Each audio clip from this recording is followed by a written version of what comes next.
Oh God, no. Hello out there, internet land. We got a completely new setup this week, and hopefully cameras that won't freeze this week on everybody, so you'll be more part of the group this time around. But that being said, I'm not gonna do a long intro. I like to hand things over to the DM, John, over here, because he's much more better at anything vocal than I ever could be. So, DM, if you'd like to take it over. Okay, well, welcome everybody this week.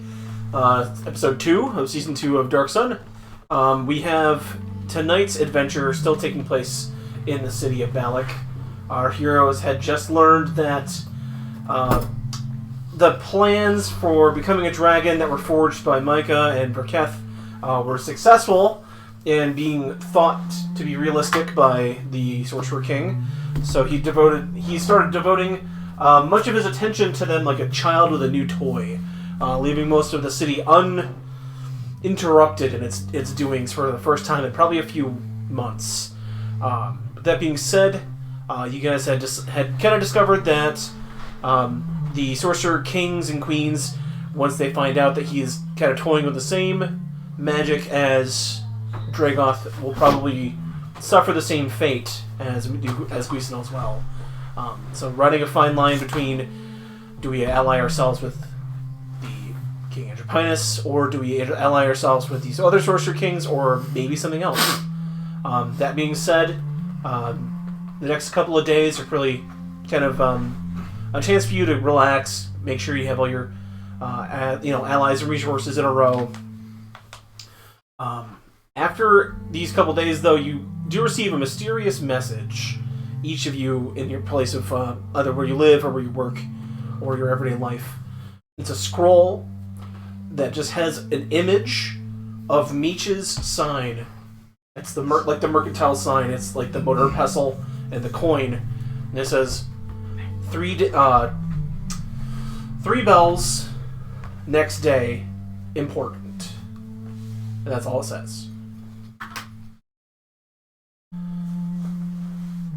Each of you receive this kind of from a courier that comes to either where you are currently or at your place of residence. You have a day to kind of figure out if you want to come to this meeting or what it is at this point. But that being said, I will turn things over to the players right now. It's been a couple of days, Jeremy. You've been kind of playing with your new abilities as a Templar. Your ability to bring forth the Eldritch Blast, tap into the magic of Balak's Sorcerer King, and kind of learning the ropes of your new abilities. What would you like to do with these couple of days you have to yourself? I would like to gather, 2 or 3 of my most trusted, higher level people in the Kingstriders. Okay. And I would like to talk to them privately. Okay. I'll say you get, maybe the General and Voron. Or no, Voron's off on a mission. Yeah. We'll do, who was the guy, whoever the guy was sent to learn to read from What's-Her-Face, months ago? I can't remember his name. I don't remember his name either. Let's check the NPC codex here. Oh God. I'm going to imagine I kept my Templar status a secret. It's up to you if you would like to announce that or not. I'm going to keep it a secret. I'm going to say if Rocknar Big Dick swinging his Templar title. Yeah, right. I'm that fucking gif of Vince McMahon walking out fucking...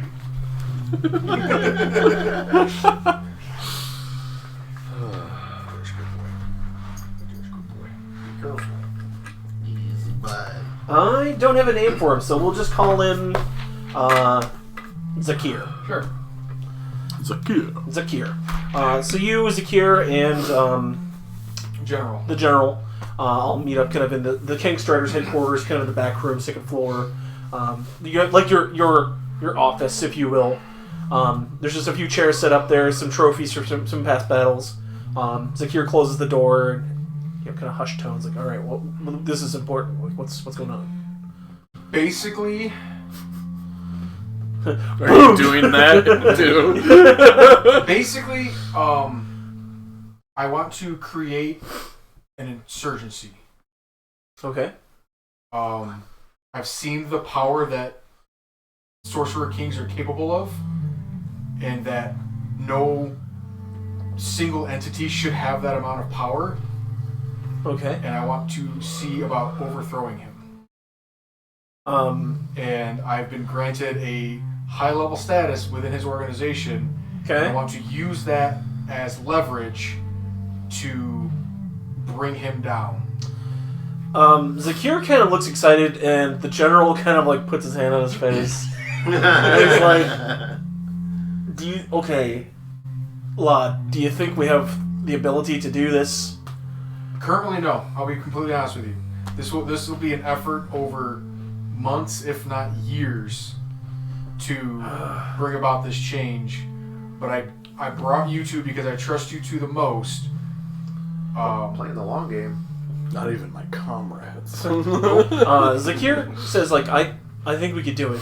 It's going to take some time. But I know there's a lot of people that feel as though Andropinus is kind of reaching beyond his means. Yes. With this. And I acquisition. fear that with whatever tell me magics about it. he's tampering with will either grant him immeasurable power and corrupt him completely, and will cause the entire planet of Athos to be subjugated to his will, or will bring about the destruction of the planet. And we need to stop that. So what I need of you is to recruit a small group of trusted and skilled warriors, and we're going to go about and spread the word that the Andropinus is becoming corrupted and needs to be stopped. Zakir kind of looks down and says, okay, I know a few people. The general looks up and he says, I don't know about this lad, but you haven't steered us wrong yet. I agree. The bollocks fall into the hands of a madman. But it's going to take time for us to get this going. I am working with trying to find a way, if we cannot kill him, to banish him from this planet. Or realm of existence. Yes. With that, the next couple days you see Zakir kind of like gathering a coterie of people, sympathizers. You see a few new faces around the guild, going about training some new recruits up. I want this to be all, like, I'll explain to Zakir in general that, like, I want this to be under the disguise of what we've been doing this whole time, of just, we're trying to become a force for greater good for Athos. Okay. And it's not completely a lie, it's just now It's a half truth. our end goal has, the goalpost has moved. Okay. Alright. Jared. You have a couple days to yourself. I'm assuming you and Snappy were kind of hanging around in the same locale. You've been given this scroll. You have a couple days to kind of figure out what you'd like to do. I know you guys had your trip back to Honko Village that you'd like to do planned. Mm-hmm. What would you like to do in this meantime here? How long were they going to be off on that hunt for my materials, the webbing? 2 weeks. 2 weeks, that's right. Okay, so a lot more time then. I guess I'm just going to meditate and further attempt to keep my powers hardy, strong. Try to maybe pray to Obad High. Or what I think is Obad High in my mind from the what pieces I've been given of my memory bag. Give me a insight check. Okay. Big boy. 17 with 5 kicker. You realize that you can meditate for weeks, but that's not going to improve your situation. You have resources, you have coin, just sitting in your pocket. You could put this coin towards maybe furthering a goal. Because, like, you have resources to use, but you're not really using them. Because nothing brings you closer to the god than spending money on them. Well, God that's loves one a thing rich I've learned. man. Just thinking through the problem that you're trying to go through, that seems like the most logical solution. I guess I wouldn't know where to start since there is no temples or anything to go to pay tribute or anything. Come back to me. I have no idea what I need to do. Okay. But it does occur to you that you have resources that are being unused right now. But where would I use them? Huh? Well, maybe you'll find out. That's what Maybe you'll find out in a couple of days. How about you, Miner? Snafu has been kind of playing with his new bow, figuring out the ins and outs. Yeah, I might just head outside of town, hunt something down a little bit on occasion. But I think more focus on trying to get better at making some poisons. Okay. How would you like to go about doing that? Oh, I'm trying to refresh myself. Let's see, I have 2 malice poisons. I still have 14 poison components. Just tries out the poisons. Ooh, tangy. Yeah. Exact reason why I went He's stout. I shall make a series of hot sauces. Right. Exactly why I went stout halfling. They have resistance to poison damage and advantage on poison saves. I should really bring my DM's guide so I have it with me. Do you need my... Well, copy? just to browse through the poisons again, which That's the no-notebook, John. It's okay. No, this is the no-no book. No, I don't really. Look at I've been trying to catch up. this is the no-notebook. This is the no-no book. It has a skull on it for a reason.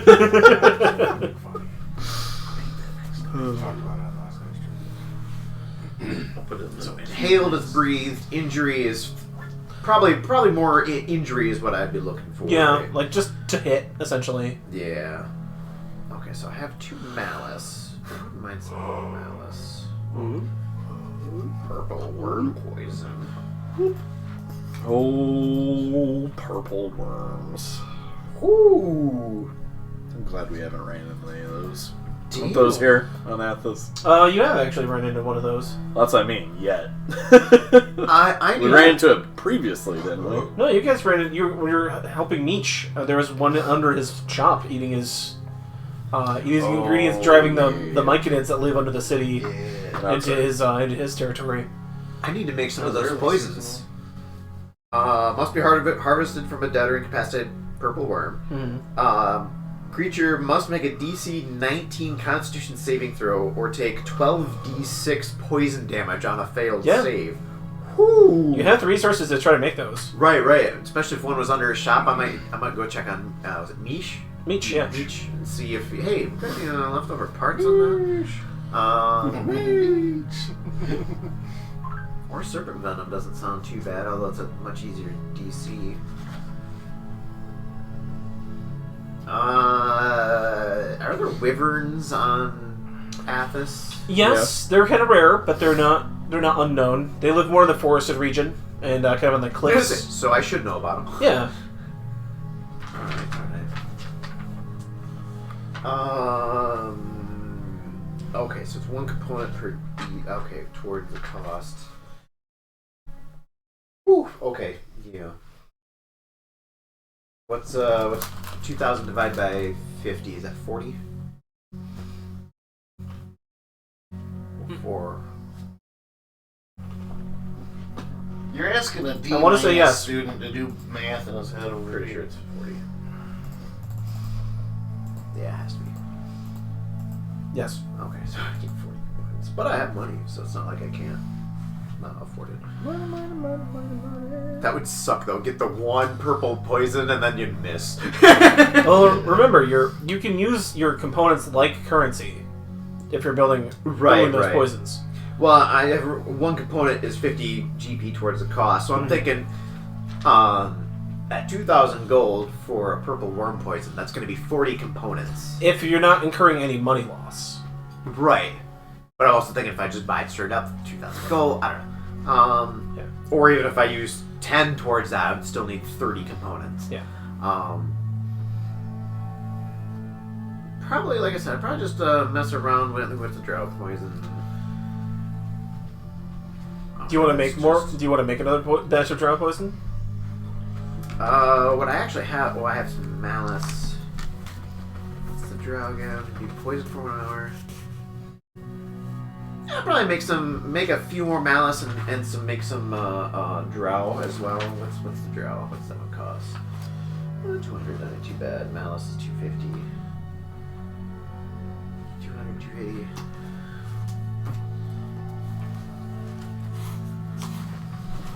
Here's this, John. Thank you. Oh.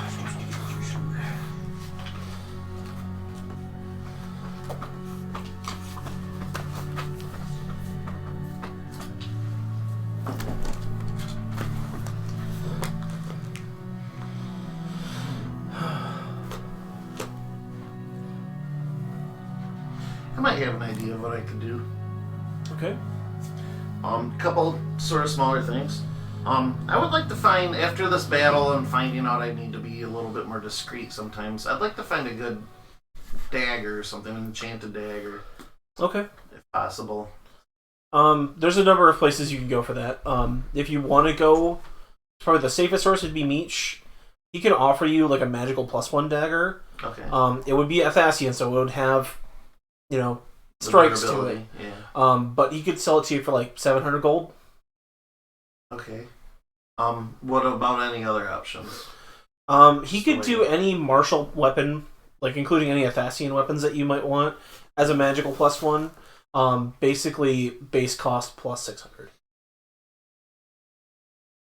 100. Yeah. Okay, so Actually, 650. Excuse me. okay, I'm gonna need about 650. That's taking an existing mundane weapon and enchanting. Okay, Yeah. I do have the stone dagger on me. I might Okay. be interested in doing something with. Okay. What are you proficient with? I Um, have a truckload of weapons. I'm a druid, so basically anything not metal and martial, or simple. Excuse me. I have a scourge. What's a scourge? I don't remember. It's a whip. Yeah, okay. Oh,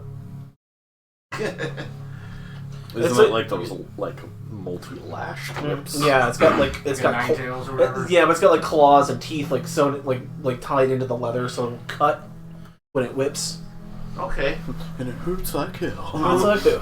Is that like a simple or is that like a finesse? or- It'd be a simple. Finesse is a weapon property. Yeah. Just martial and simple are the two weapon types. Yeah. It would be a simple weapon, yeah. Okay. Yeah, I mean, if you're not using it, I might take that off your heels. Sure, because it's probably like an agility weapon. So I don't need it. I'm slightly better with dex and hand strength, so. Yeah. Alright, do you want anything for it? Nope. Thank you, Ragnar. Howdy. Keep that in mind. Your car wants to throw hands, so we can throw hands. Why? It blinked at me. Oh, yeah, do that though. I can talk through it now. It's Livy. I can Yeah, talk. you should have been doing that. I forgot. The big computer bag. The computer bag. He's worried about Three bags you have in your hand, Jesse. I would have thought the heavy one Priorities. was an easy implication. Why did you have a shoulder strap? It has a shoulder strap. Hey, this easy body. I know, lady. He's like, I'm gonna shank him. It's essential. Yeah. I want to throw it in the freezer. Put you in the freezer, bitch. Put you in a body.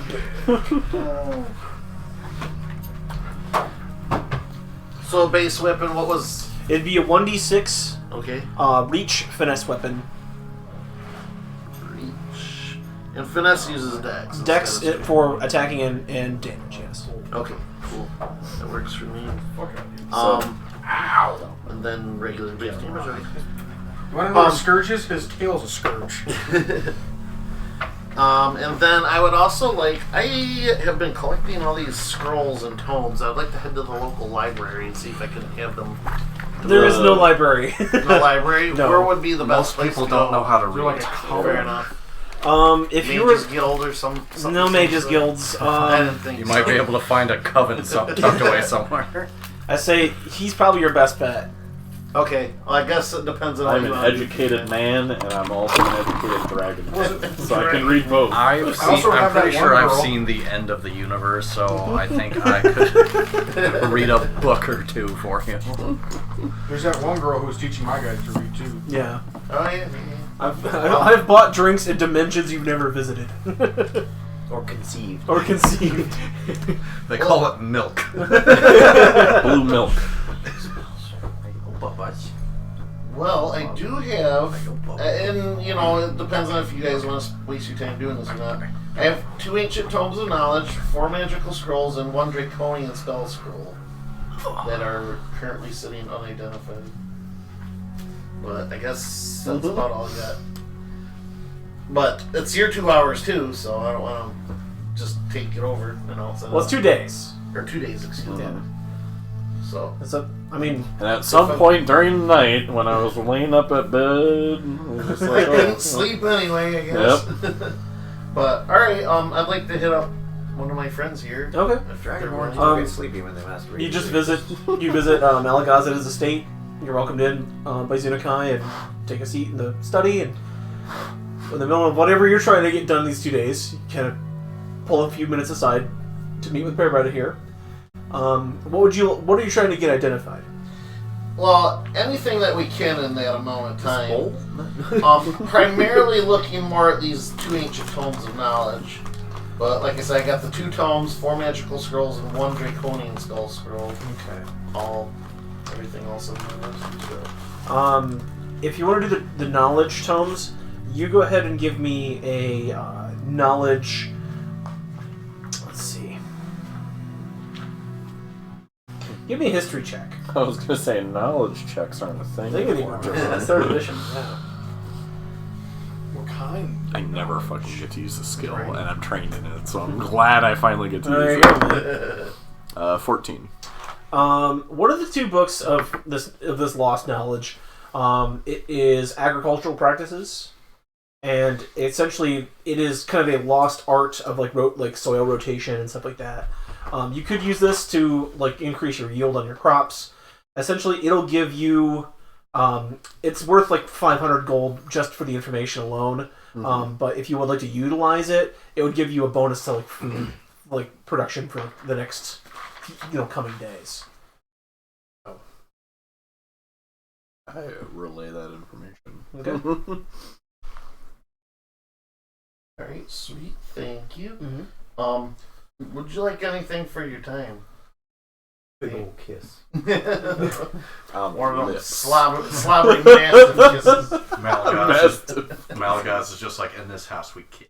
No, he's a dragonborn. We kiss. Yeah. Do you want to roll on some of these components? Yes. Or, okay. What were we doing? Was it wisdom? And I am proficient in poisoner's kit, so I get my proficiency. It's going to be intelligence plus your proficiency bonus. Okay. Or dexterity, you get to pick. Or dexterity? Yeah. It's either following a recipe or utilizing kind of your plus natural... 0 on intelligence or plus 5 on dexterity. That's why it's your choice. Right. Who knows, maybe Mike could want to make a poison sometime, and he wouldn't want to use dex. Alrighty. Let's try for 1 extra malice poison. That's a 23. You got it. Alright, so it's bumped up. That was 5 points. We're going down to 9. I get erase.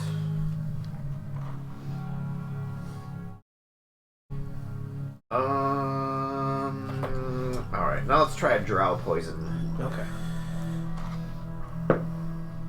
There's a 22. You got it. I'll make 1 more of those. Oh, there's a 29. There you go. I almost need another page for my freaking poisons. And what they do.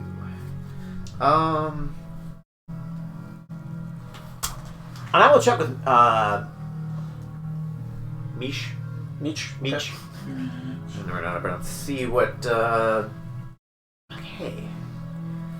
Got any of that purple worm left over for perhaps some poison? He kind of looks around and he says, well, it's pretty rare ingredients. I might have some of it left, but I did sell most of it to other collectors of rare ingredients.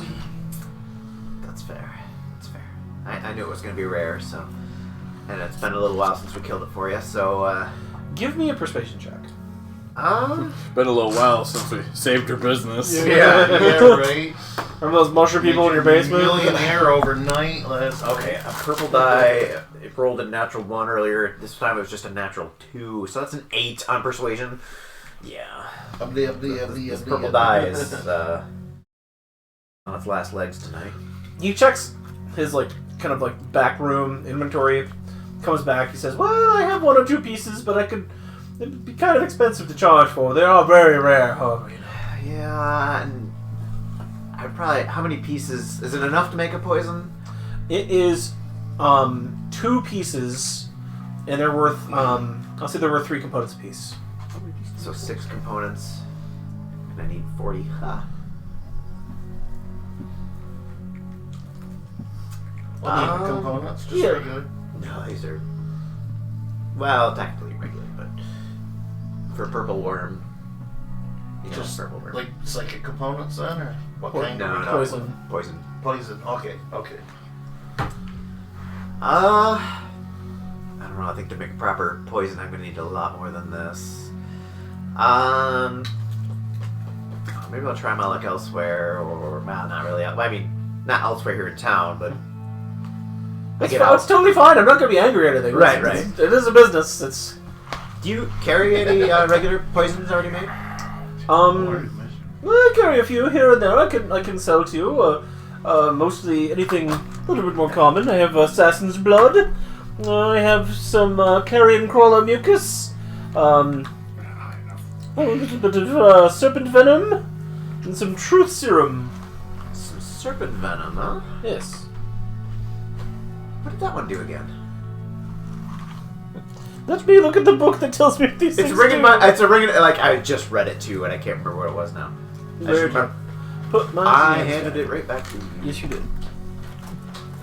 Don't yell at me. To show. How dare you make me forget where I put my book? I want to ask you what the draw poison does again too. And I need to figure out where the elemental riddles. It makes this parrot cease to be. Cease to be. It's pining for the fjords. This parrot is no more. This is an ex-parrot. This parrot won't boom if you put 5,000 volts through it. Oh, snap. And you were inquiring about serpent venom? Yes. Poison must be harvested, blah, blah, blah, blah, blah. The creature subjected to this poison and his injury must succeed in a DC 11 Constitution saving throw or take 3d6 poison damage on a failed save. Half as much on a successful. Okay. So it still does some damage, even on a DC 11, but... Were we doing poisons? I can apply poisons and it would last, like, the combat? It'll last, it depends. If you want to use it for, an attack, it'll last for that next attack. Okay. If you want to apply a poison, just a generic poison, like weapon oil, that will apply for the entire combat. Because it doesn't do any effects, it just adds poison damage on hits. Oh, okay. So, like, what I'm creating now would just be for the one shot. Single shots. Okay, Yeah. that's fine. Quick, what did Drow Poison do again? Drug poison is the same thing. Injury, Constitution DC 13 saving throw, Constitution throw, or be poisoned for 1 hour. And if they fail it by 5 or more, they're unconscious. Okay. That was a DC... 13. 13, okay.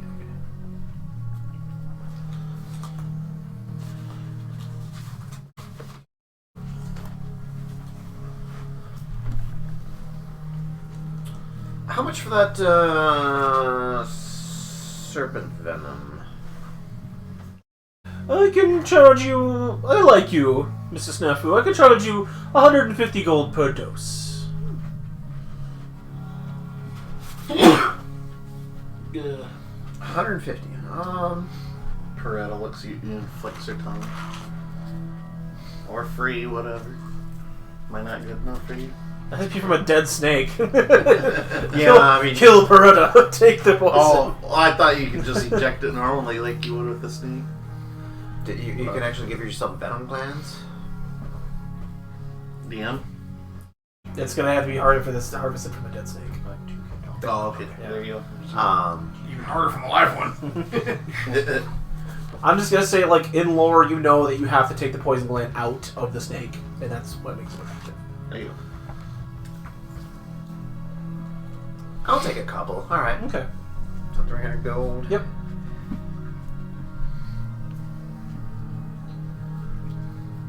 I kind of want one that's ingesting now too. I'm just realizing. Oh wait, I'm sneaky. I could put that in somebody's food, but I'd have to look at the list again.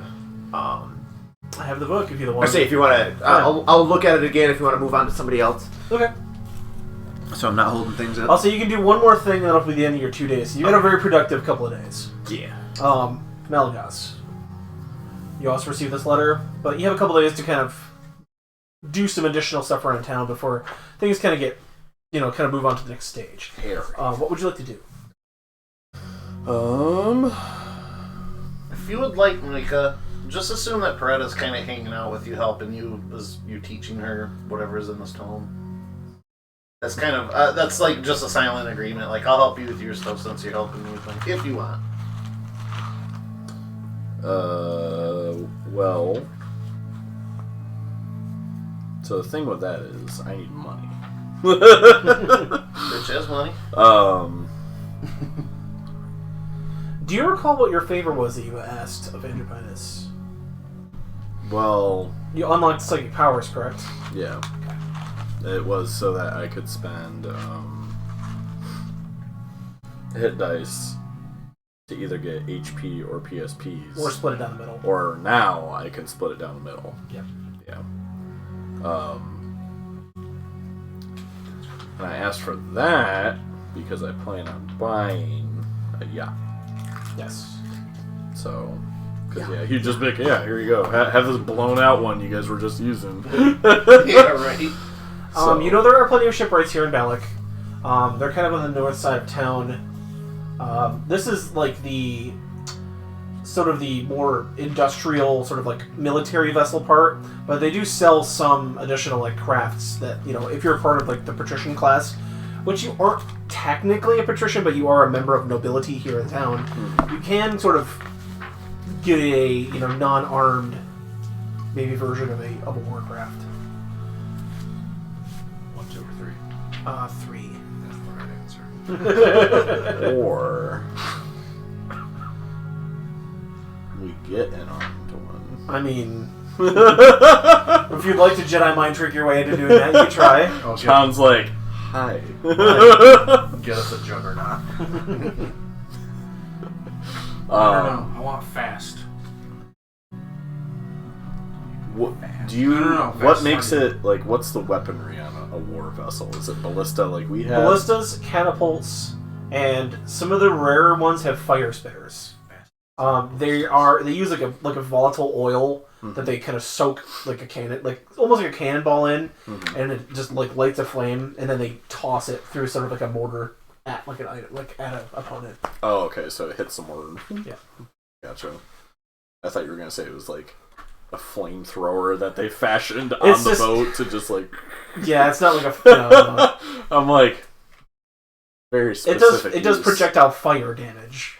Gotcha. Not over a super long range, but still. Gotcha.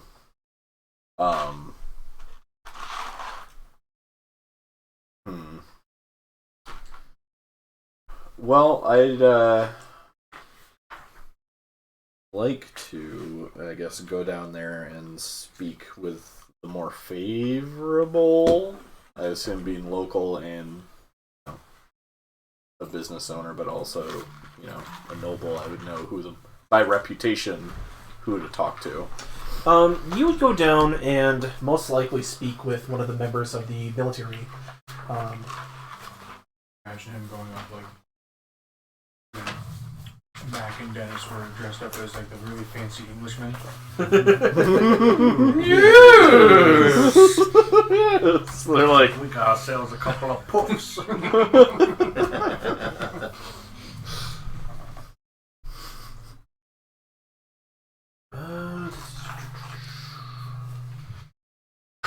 There'd be a member of the fleet, the fleet master, and more or less like his army of assistants. The fleet master is an older human Kyros, his name is. He's very old in town. He's like kind of like the Daedalus of this world. He's master designer. He designed the fire breather weapon, and like kind of is Balak's like secret weapon. He's got a series of like lower level like advisors that you could kind of bend one of the ears to maybe get a meeting. Gotcha. Yeah, I'd like to have a meeting with him to either commission a vessel or, They get cold first. I guess, acquire one. Okay. But I'd like to speak with him personally about it. You invite him out to kind of peruse the docks on his on the shipyards, provided you can give him like a bit of a donation to his personal collections of wines and maybe stuff like that. So you bring a nice bottle. Like, oh, actually, you bring a nice bottle of wine with you, and he meets you kind of on the docks, and you see he's got basically like the balding man, kind of like just the back circle of hair.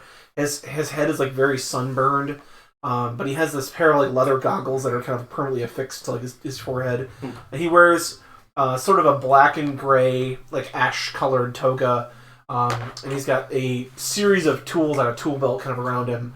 He's got this leather apron that's just covered in grease and dirt. so he walks we call out. him Athacid. He walks out. He pulls off his leather gloves and goes shake your hand.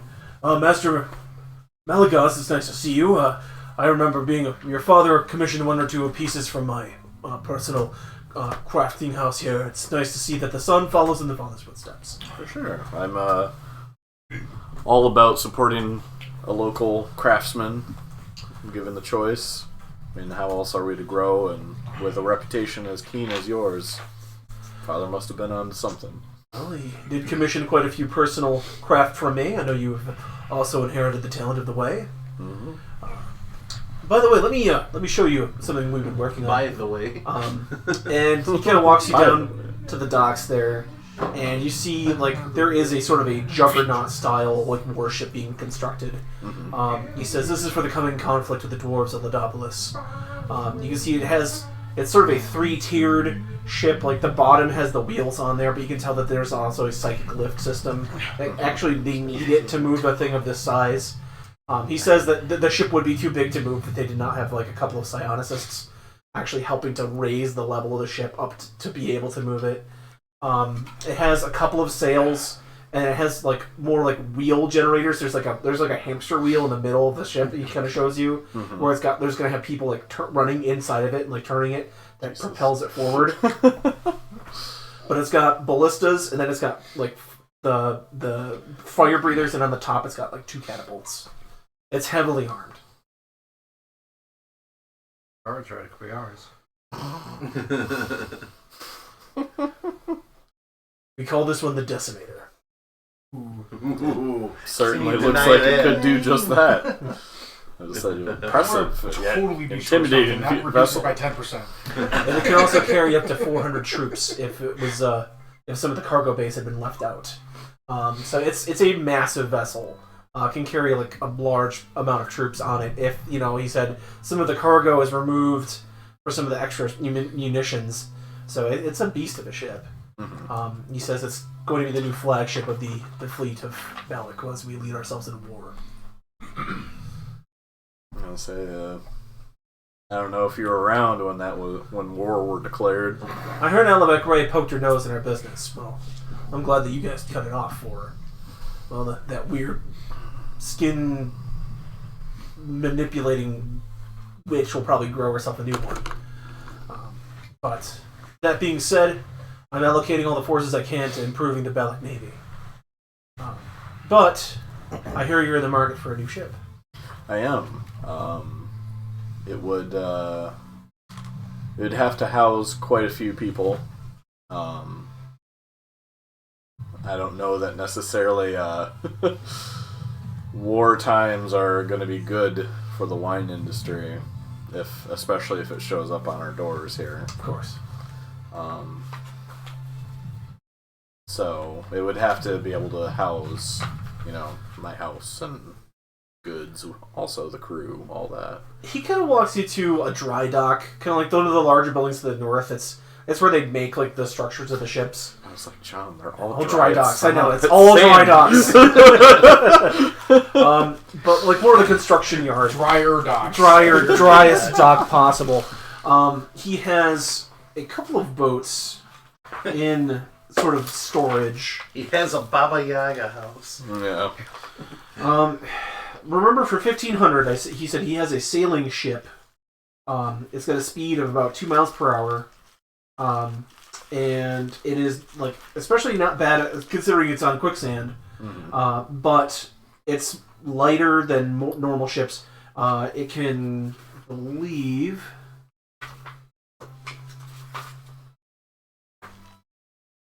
Check here.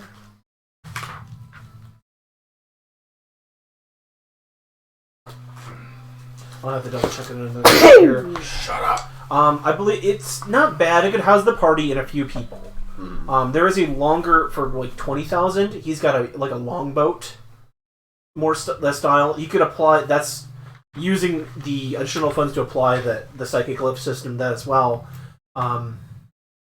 You see, he has like cut boards, almost like boards of obsidian that like would carry the magical signal from like the throne chair into like the lower parts of the ship, thus raising it up. That could carry more of like a small force and like the party. It would be bigger. It would definitely be bigger than the Silt Sprite. Okay. A sailing ship would be about the size of the Silt Sprite. Okay, and what was the yacht we were on? That was the Silt Sprite. That Okay. would have been a sailing ship. And you're saying this is bigger than the sailing ship, or about The longboat is bigger than the sailing ship. Okay. It's be about 20,000 GP. Yeah.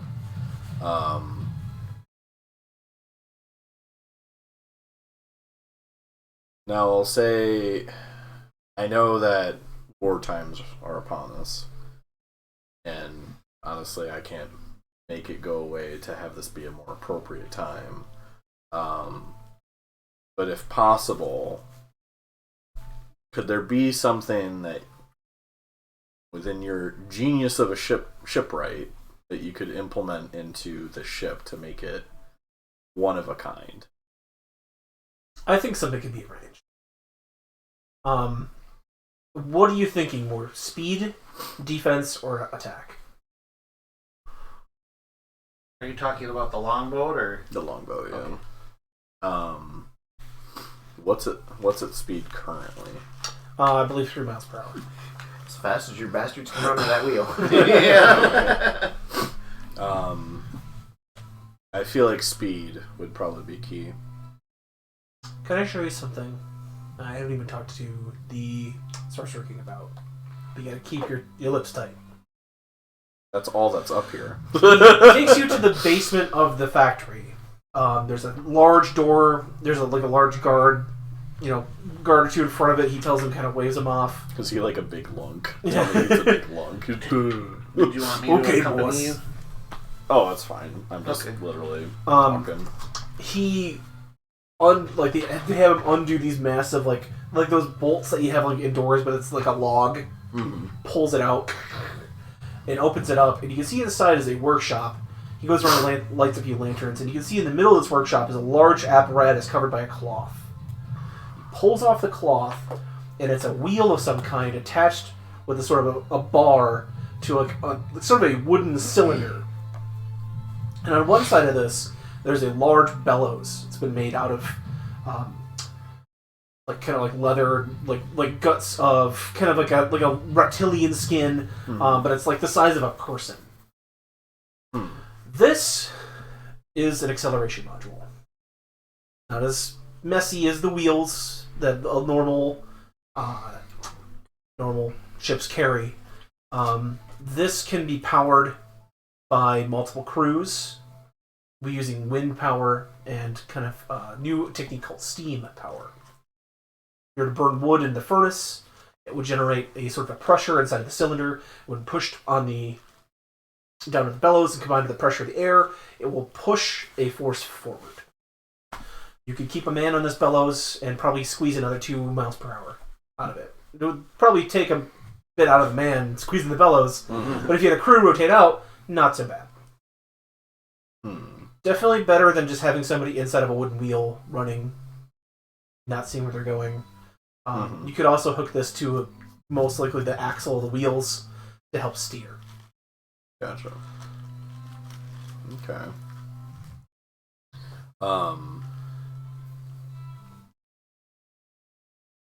What did he have in mind for defense? He goes off to another part, and you see that he's got what looks like a fan, like kind of folded up, and he pulls a lever. It's like a small. He's got like a small ship model, and he's got these 2 fans kind of on the sides of the ship. And when he pulls this lever, they go, and these fans expand out, and they make shields for the sides of the ship. So I can make these out of leather, or I can make these out of other materials that are a bit harder. I could also cover them in like bone strips. It could give you a little bit variable defense. It would have durability, mind you. So if you were to take a critical hit, it might damage it. Too many of those might damage it beyond repair. But it would definitely raise the defensive capability of any ship that was installed on.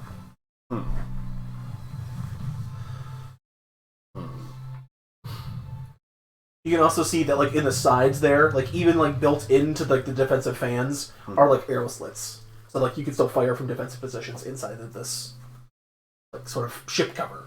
Gotcha.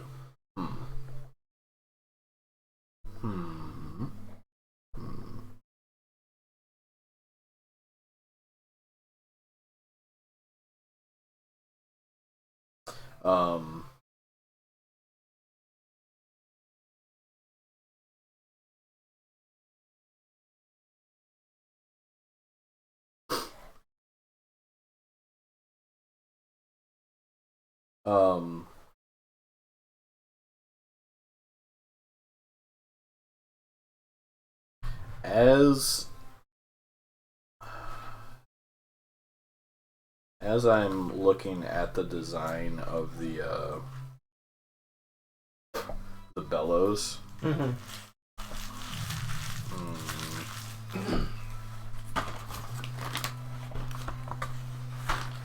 I'm going to use Mind Link with Talisier. Okay. Yeah. Talisier. From his fucking migraine. Yeah. Oh, you're taking hit point damage off. And I'll say this. Obviously this is Malaga's. Because we can share images. I'll say, does he know anyone who could replicate this for a vessel? He gives him silence through the mind link.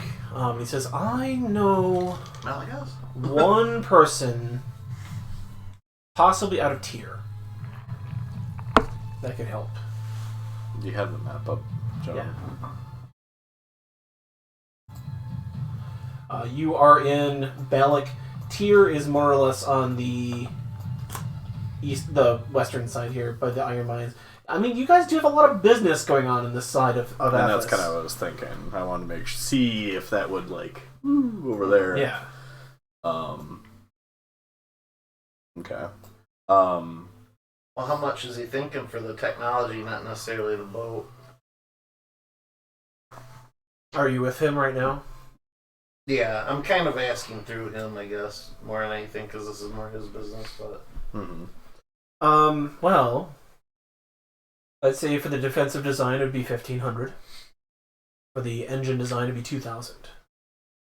Have an attack technique as well, if you'd like to see that, for 2,500. Yeah, I'd see it. Is it anything conventional like you've already shown? Conventional. Yeah. This is the extra secret part. He just goes, Yeah. This is the extra secret part that you cannot tell anyone what you see. He goes to the back part, kind of even in like a basement of this basement. He unscrews like a door latch and swings open the door.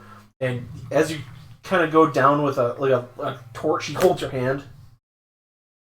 Leave that up here. He slides it in.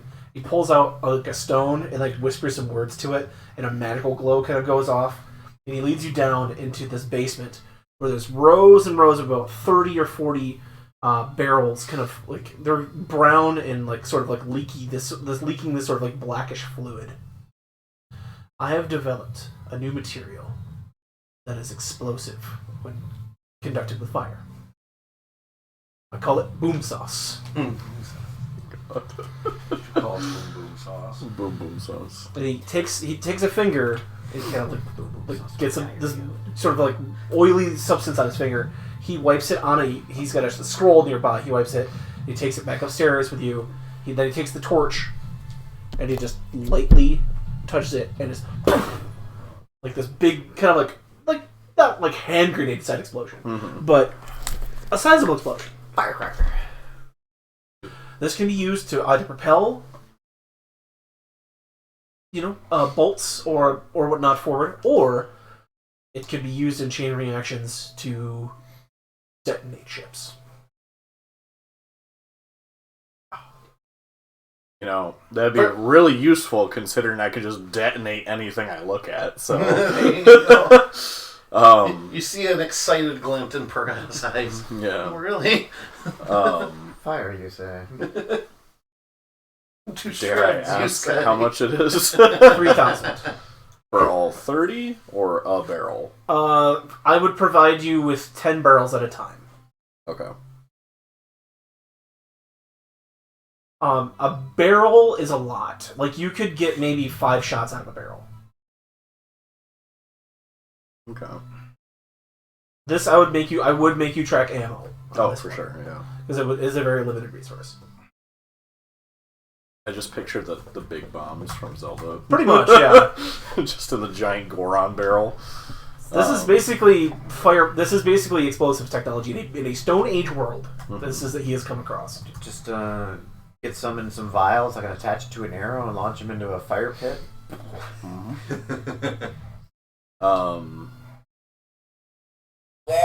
Oh god, I forgot to turn the sound off on that holy moly. That scared the hell out of me. Brock, thank you for hosting me and scaring the shit out of me. PTSD just flared up. Yeah. Welcome in, Bracco. I'll ask him how long will he be at the shipyard. Oh, with the war on, I'm going to be here 24/7. Okay.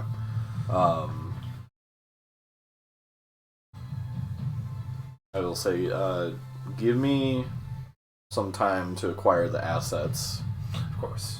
And, of course, is the word. I've only told you and my personal secretary about these discoveries. If I know it's going to get out, I'll murder both of you. Fair enough. I'd murder me too. You can see he just trying to keep my edge as the best shipwright on Athos. Well, my father went to you for a reason, so. Kind of shakes your hand again. Mm-hmm. Just let me know if you make a decision, and I'll be here. So basically, the rest of my time is going to be trying to diversify my bonds. Okay. I've got around 11,000 on me. Mm-hmm. Is there anything I can get from, and that's just my personal funds, it's not the estate. It's my liquid wine- assets. Liquid The assets. winery or my anything walking like around that, money. yeah. My walking around money. My Friday night, who knows what's going to happen money. I guess I would go back to the estate just to see how that's been doing. Relatively Like well. It's been doing pretty well. They have, a new vintage is about ready to come out. It's, with the war on, people are going to want to be drinking and celebrating and everything more often. So you probably get a little boost in sales there. I believe you also have some of the treasures from Guisel that you have not sold. Kind of just sitting around in your vaults. You could find, try to maybe find a way to fence those or sell them, around. It's up to you. You have some options. You'll probably get a yield of. I'll make you do like a diplomacy or like a persuasion with advantage. Okay. And if you hit a certain that'll gauge how much kind of like your wine sells Okay. So, if you'd like to do that, that'll be one of your main money making ventures this season. Okay. So.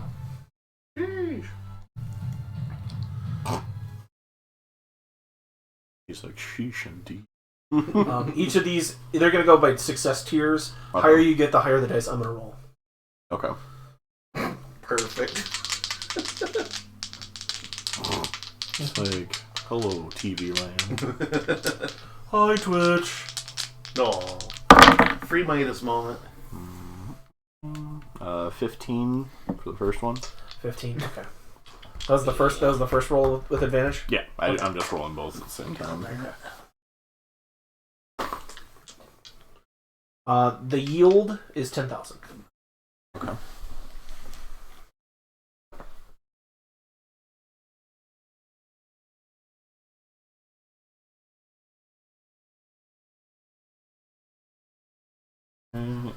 Let's see.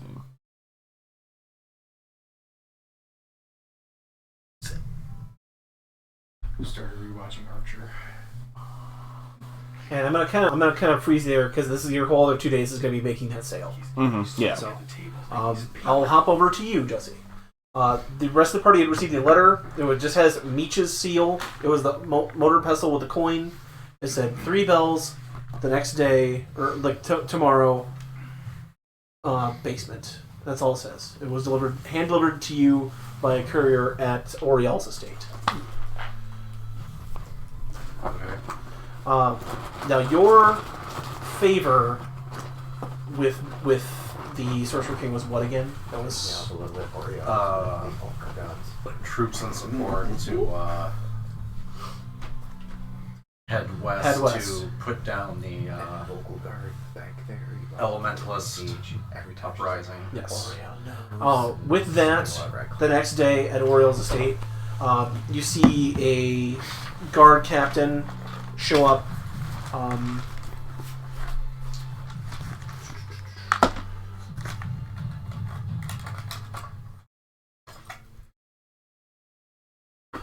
Linnaeus comes to your house. She is a sort of a middle-aged human woman. She's kind of got scars kind of on her face and on her, kind of arms and body. You can tell that she's definitely seen a few fights.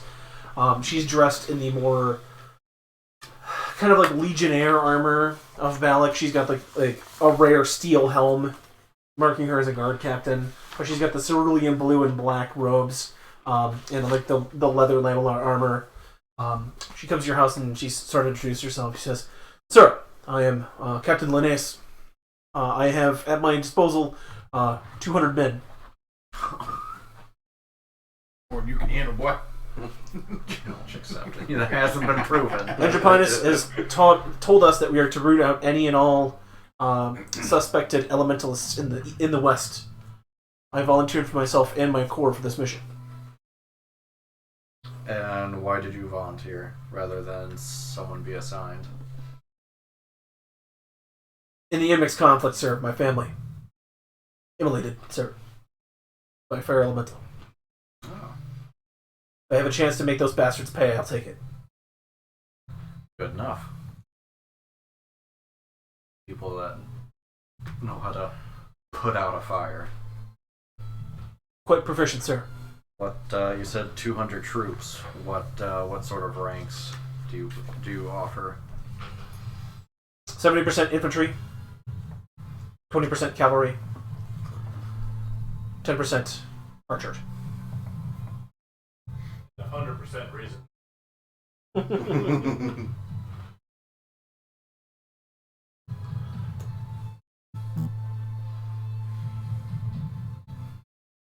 You're known as the Dune Vipers, sir.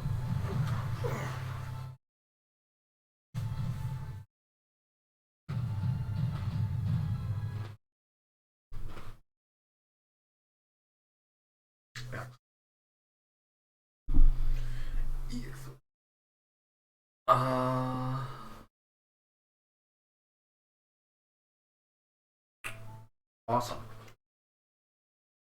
We will do good work together. Sounds good to me, sir. If I may ask, when are we moving out?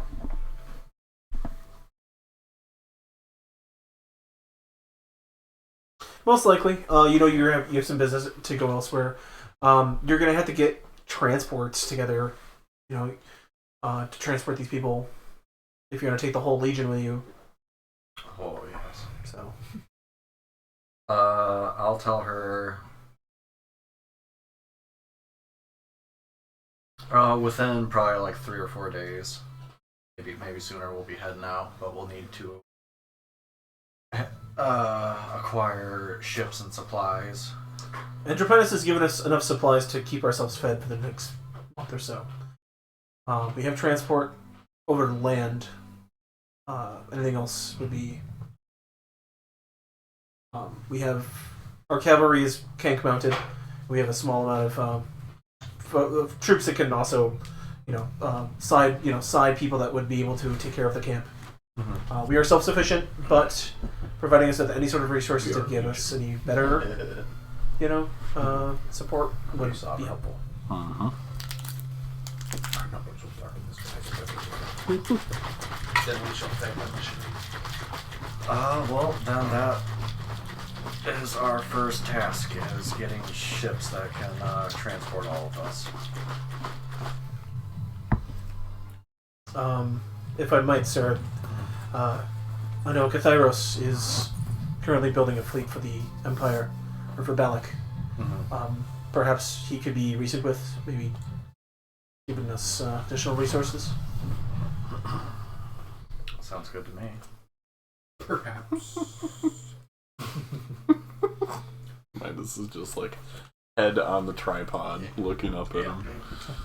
I'm waiting. I know if you're going to drop something sooner or later. Right. He's like, I'm gonna be ready. Drop it on me. Perfect shirt, make a mess. Alright, let's go see that guy. Okay. The next day you see Kyros. Is this the same dude he was talking to? Yeah. He's at the shipyards up in northern Balak and welcomes you. A few of his assistants kind of sit you down. You can see he's sort of drawing at a large drawing, like skin on the wall. He's got like a large leather canvas kind of drawn out. He's kind of drawing designs for a new ship. Kind of turns around and is like, "You must be Lord Ariel, right?" His proxy. Anatar. Anatar. Sorry, I get confused sometimes. All Constantly. nobles. All these nobles look alike these days. You say that. Anyway, Anatar, I'm pleased to meet you. I shake your hand. Look, a guy. I was told by Aren't you that guy? Linnaeus that you need additional transport for a journey to the west. It's like that Yes, scene from I Superbad have, where like, yeah, you're Jimmy's brother. I have The singer. 200, over 200 troops and like hands and King cavalry. Well, and enough, cargo for their supplies and acquisitions along the way. I imagine that everywhere Jesse goes, he's greeted like, "You look like Kiliani." I have a few times. I get that. I know, but like, I want that to be the running joke throughout the whole thing. Well, You look like a guy I knew. I look like a guy that mind controlled me a few years ago. Stole my life. Giant case of the Mandela effect. Isn't there a statue for $30,000, Yeah. for 30,000 coin, I could commission you one of the warships. I know it would be rare, but you are considered a part of the military in this venture. It wouldn't be. I couldn't give you any extra capacity or anything like that. It would be enough to carry your troops, but that's about it.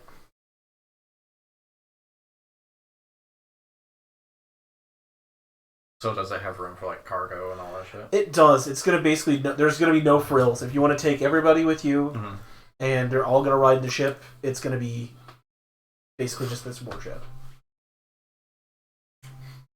What kind of like amenities does this warship have? To fit your crew, none. Well, I mean, like, how's it outfitted?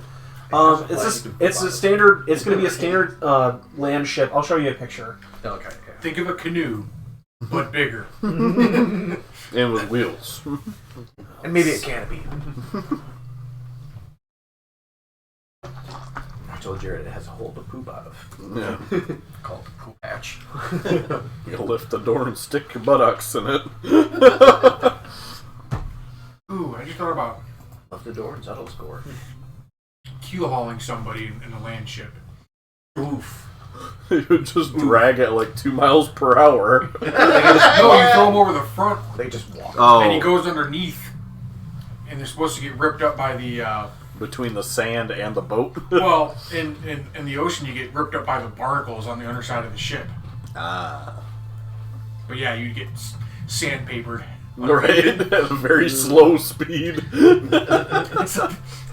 The steamroller from Austin Powers. Yeah. Ah,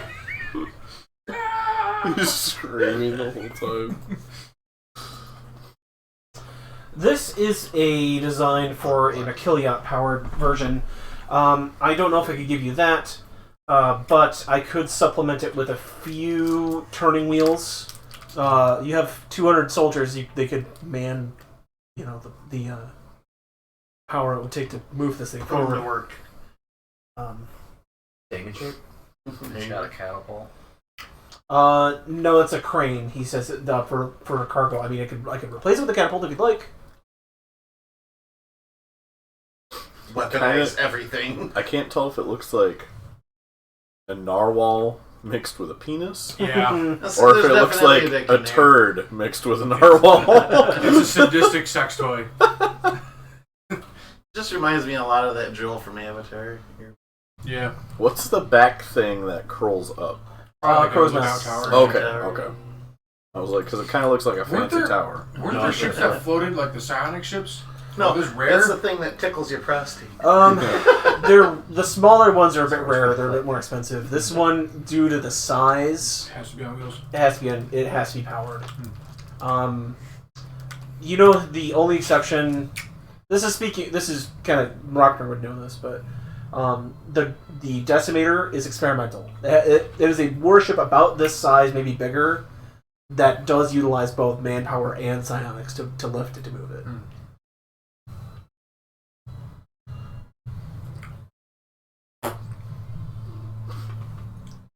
He's like, how dare you?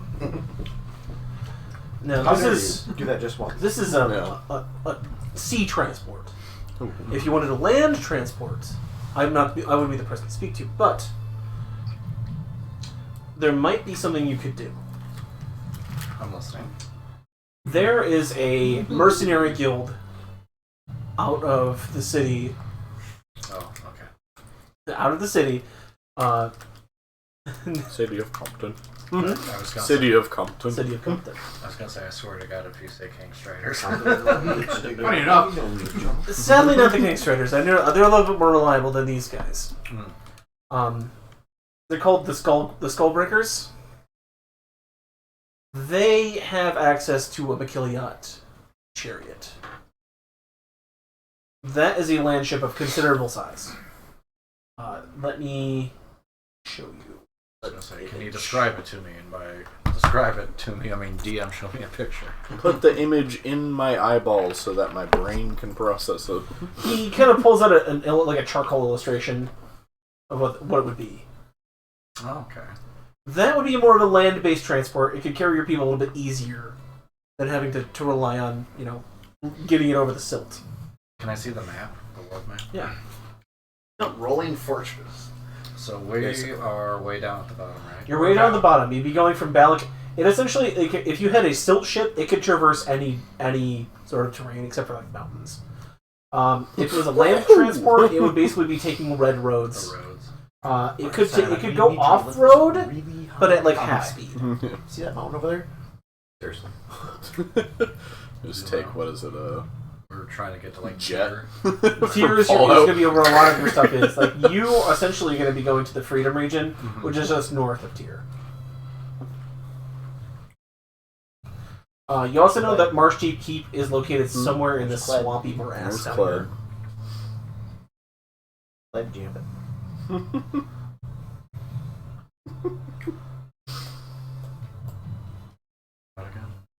So we were playing 7 Days to Die last night, and this was sadly just So I after feel John like- got off, so he missed it. But I feel like maybe I the was just saving land myself. one And it was is at night, so at night the zombies are more active. So more usually, beneficial. if you're trying to be, Because like if it was just like You just sea wanna- based, I don't see like, build a base, that kind of thing. You know, so you're Like around a big advantage. safety and can defend Yeah. yourself in case they because come. like if we were going So you want to like east, build That's stuff what or craft things. Show, while it's telling, nighttime. yeah, I assume you're kind of like giving a map out, you're kind of So, showing where the yeah. route is. We That would found make sense this, to me, like, especially if you're going over the fanciest sand wastes. I mean, yes, you can get a ship over that, but you'd have to zombie ford it over apocalypse, those so it's mountains. dilapidated and stuff. But Like you'd have to I tore transport the down the ship whole top across floor that and I'm way, redoing or it. go like all the way up to the make a tablelands, giant somehow get it crow's across nest up there. that rough patch I'm there of redoing ruins, it, and then she's come in down from the on north. the ground. But a land transport to me makes a little bit more fortifying sense. the outside wall, and she thought I said something. Also, because it is privately owned She's by like, these "What are you by the doing?" Skull I'm Crushers. like, I'm just up here I mean, if you fiddling maybe get a on the battalion roof. of them to help, And she's like, they could be hired "Did for. you say you're That crosses my diddling the mind, roof?" too. You know, you wouldn't have to essentially buy the transport. Yes, You I'm the just rent. diddler on the roof. And where are they? There It was a, They are a more good in, like, character the name south or gamer side. tag name or something. I had to save. But they're inbound. Yes. Diddler on the roof. This is kind of the seedier, like, She's like, I trade wanna go up to the area. roof now. I'm like, This is where You'll get Meech's diddled. shop is around this area. But you know the Skull Crushers, you've seen... Killiana has seen them before. They're more... If they had an alignment, they would be chaotic neutral. But they have results. Like the Joker. You point it at something, you pay them enough money, they'll crush it. Diddly squats. Got it. But they don't have like a bad reputation of backing out on contracts or being cowardice or things like that. They're a bit rowdy. They do a bit of property damage. My kind of You're essentially hiring berserkers. no, your kind of mercs are good I guys, can use apparently. I can use that to my advantage. Good guy mercs. We were bad, but now we're good. I'll say, let's put a pin in this. I may be back to talk to you. Of course. Okay. Go look at what's her name? Linnaeus. And be like, to the Skull Crushers. She kind of sighs like, we're really going to cast ourselves in with that lot. We are going to cast them. Back it on up, Ron. you look at them Oh boy. and see liability. I look at them and I see shock troopers. Fair enough. So Shields. you and Linnaeus head to the south side of I was town. gonna say frontline Neanderthals that help us retain our ranks. Acceptable casualty. You head to the Skull Crusher Spire is a large, sort of ancient like stone tower that has been sort of covered in just shitty skull regalia. Like there's a cyclops skull hanging from like one of the main battlements. There's various like metal, like crude metal spikes, kind of like on the top parapets. Like think 80s metal. yeah. That's what this is. It's a fucking Iron Maiden concert. but shittier. As you kind of walk in, you can see a sizable like outbuilding kind of like a ways away that has like kind of similar protection. As you walk in, you see a smattering of races: dwarf, 3-creen, half-giant human, a couple of maybe half-elves, even like some like wasteland mutants. Like there's a guy who looks like half gecko, half human. Some people that maybe like been twisted by the suns and the weird sands of Athos to be just sort of like these grotesque, not quite people, carrying various weapons and as soon as you step through the door, and I'm out. like there's kind of a raucous sort of a party atmosphere. Is there a text As soon as you walk through the door, everyone kind of gets quiet. It just is like a cough. The bartender drops a glass. You hear a clink, clink, clink, and somebody's like silver hitting the plate. And this large, kind of fur-covered humanoid walks up. He's got a big eye patch with like a screaming skull kind of emblazoned on it. He's got like a mohawk of hair, braids coming down from the sides of his head, big shoulder pauldron with like bone spikes, kind of coming out from the back. And you see he's got a massive great axe on his back, kind of crosses his arms. Fancy man.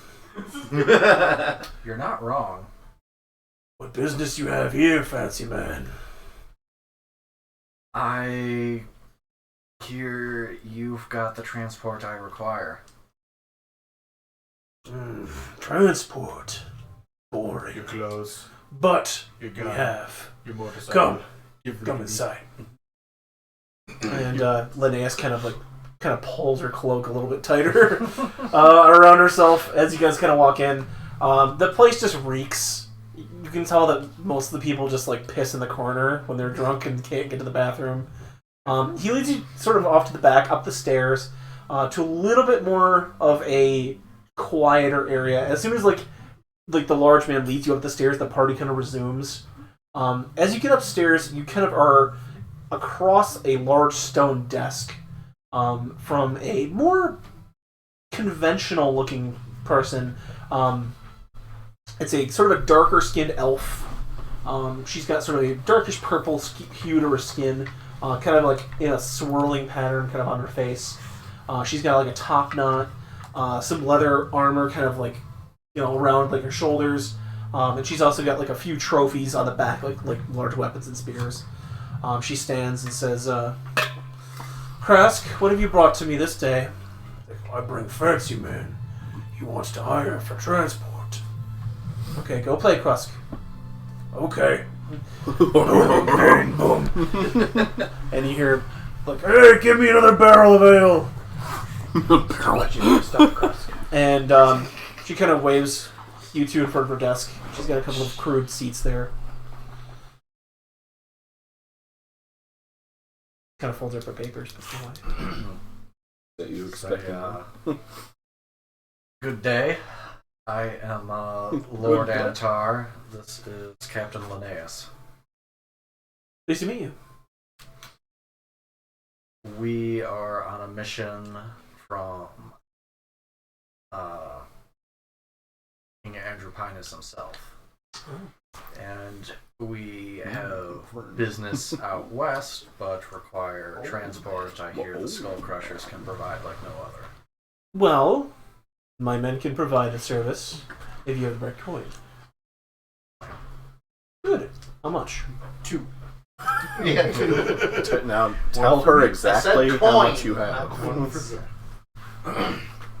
Depends how much your services require for the task we have. Well. My name is Varaka, by the way. Nice to meet you. Well, my raiders do have a bit of a large transport. Are you looking for Kanks? Are you looking for Makiliots? Are you looking for probably what sort of transports are we looking for? I've been told you have a fortified Makiliot transport. Oh, we do, yes. Are you looking for the Siege Breaker? Yes. We do have that available. What's her name again? Varaka. Just I had a way better idea of this thing for you, by the way. I'm just saying. But you do you. Now, what would Start a the Merc Siege War. Breaker be used for?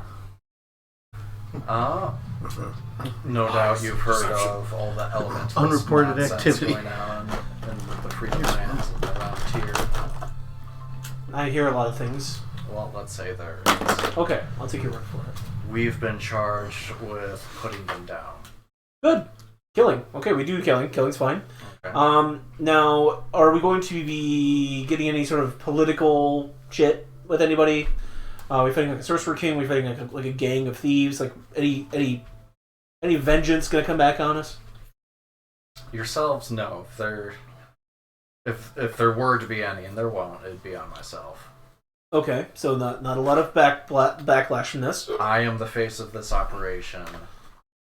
I just need a reliable way. Okay, so I'm looking for crew transport. Okay. Yes. Well, my boys can do that for you. It's gonna be how far out are you looking to go? Around Tyr and the Freedom Land. Quite a ways away. Would you be wanting protection return trip? Or just getting there? Let's say a return trip. Okay, a little bit extra. Now, how would you feel about my boys Causing a ruckus.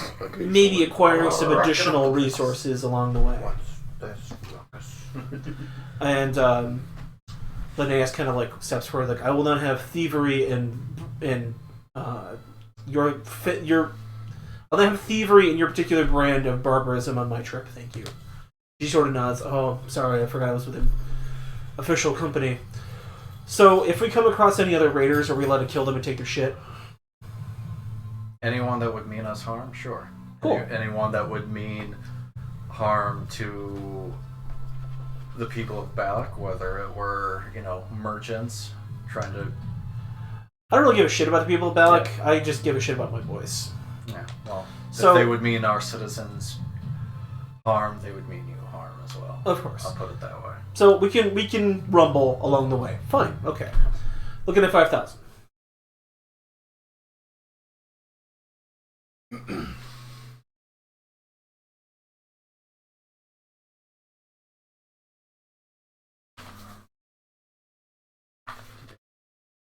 Just like Linnaeus. Hey,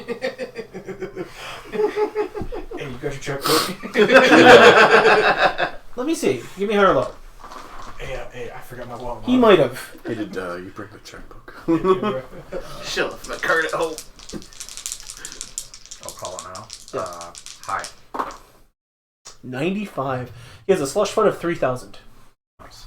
With that. But it's for slushies, not for shit. Yeah, This is for road cokes, and that's it. I was just stop 7-Eleven, but I guess not anymore. No roller dogs.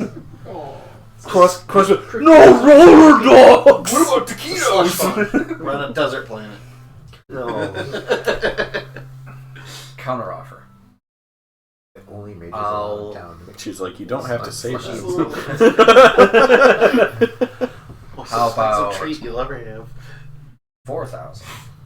And when we get there, your boys, when we get to like the Freedom Lands and whatnot, there will be a lot of fighting. You and your boys get the pick of unrestricted looting of those we put down. Who are we putting down? Are we talking like rich cultists? Are we talking about like bandits? What are we talking about? Probably both. God damn, you got yourself a deal. Alright. Well, congratulations, you just hired the Skull Crushers. When do we leave? Within a few days' time.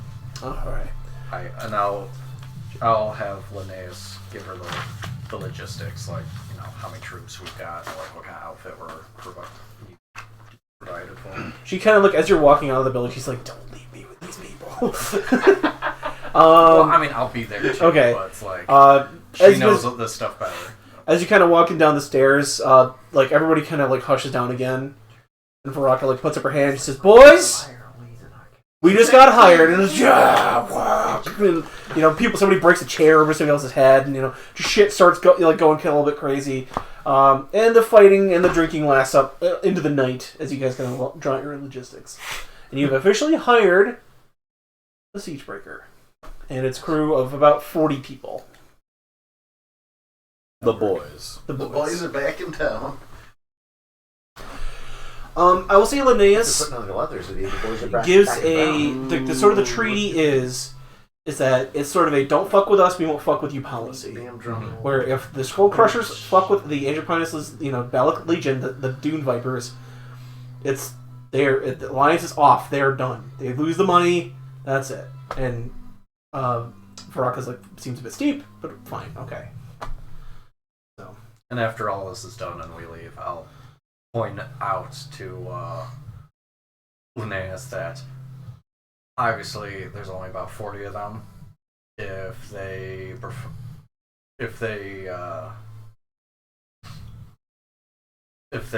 bring dishonor to Angelpinus, obviously we have the means of putting them down and seizing the assets they're providing us. She kind of says, "Okay, I hope we don't come to that, but Me either. All right. Before this is done, you're gonna learn how to see the big picture. I'm gonna teach you. Oh boy. You guys kind of walk back off. The couple days has gone by, and it is time for this mysterious meeting at Meech's. Each of you is kind of summoned. Once you arrive at Meech's place, you see that he actually does have guards hired. He has some of the members that you have just recruited of the King Striders, Jeremy. And they say, unfortunately, it's just you guys and a few key others. It's going to be about 12 people in this meeting. Just for the record, I was going to pick up one of those carrion crawler mucuses. Okay. So, I like you. You do that. That's what I did, just for the record. Yes. As you walk inside Meech's, the guard presence intensifies. You see he has 2 out front, he has 5 inside the shop. Leads you into the back, through the basement, through the secret door, to the place where he has all of his herbs. You can see there that he has a sort of a table set up with chairs and sort of a council space. At this table, you have Verketh is here independently. You did not know that she had gotten a letter. Meech is sitting at this table. His sort of Trifling, spy-ish not so trifling. person. Sold us out. There is. Let me see who else is here. Oh, Oh no, she likes you guys. She sold me out. Was she Dragonborn? Mm-hmm. yeah. I don't know, I did shoot a few times. What can you expect? I don't know, I did put an arrow in her hand. That's true. Tigo is here. There is also a dwarf from Ladopolis that you recognize as Tigo? Yeah. Dwarf from Ladopolis that you recognize as being one of the prince's personal guard that you helped on that mission.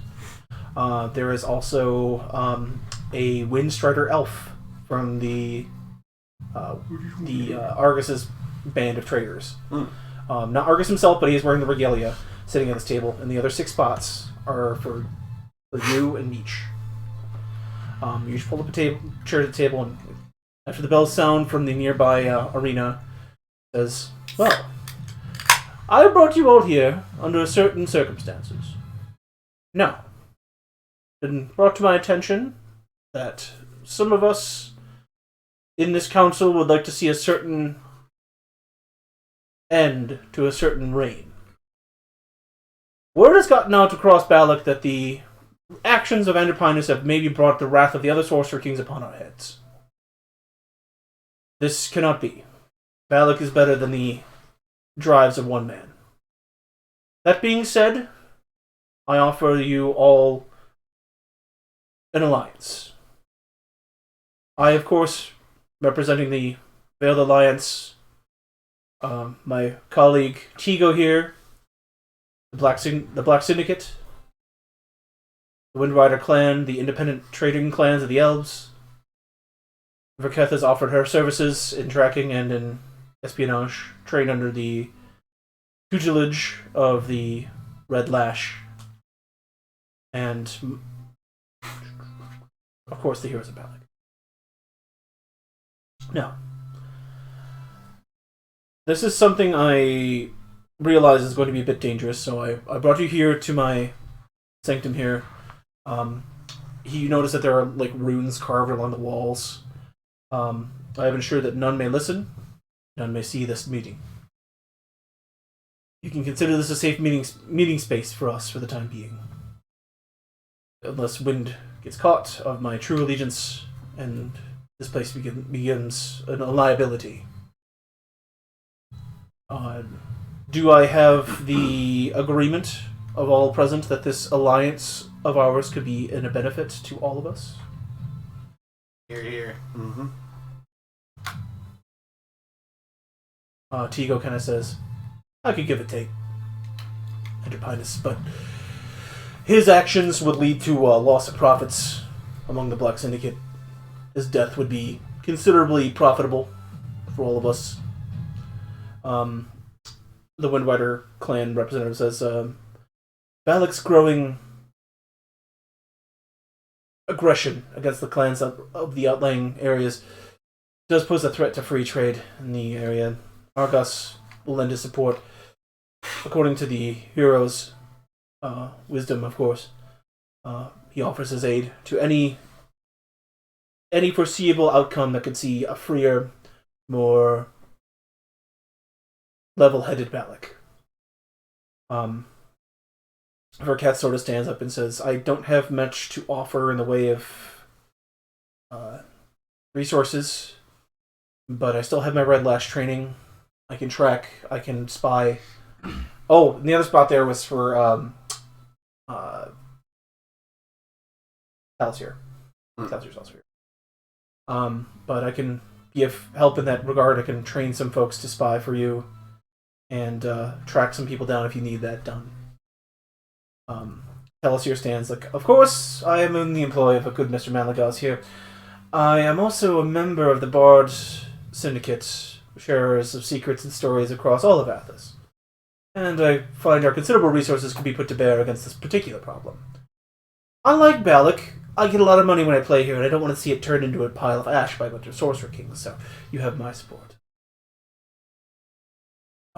Mead sort of stands and says, lastly, I have the powers of the Veiled Alliance to give your possible usage.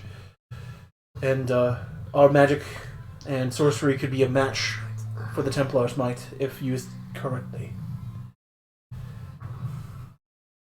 I have with me contract on this note card. Very tiny handwriting. By signing this contract, Yeah. you all bind yourselves to a mutual agreement that if this council, this alliance is discovered, we know nothing of each other, we know nothing of the alliance, we know nothing of what happened here this day. Well, we'll make a formal paper record of us not knowing what happened here. Yes.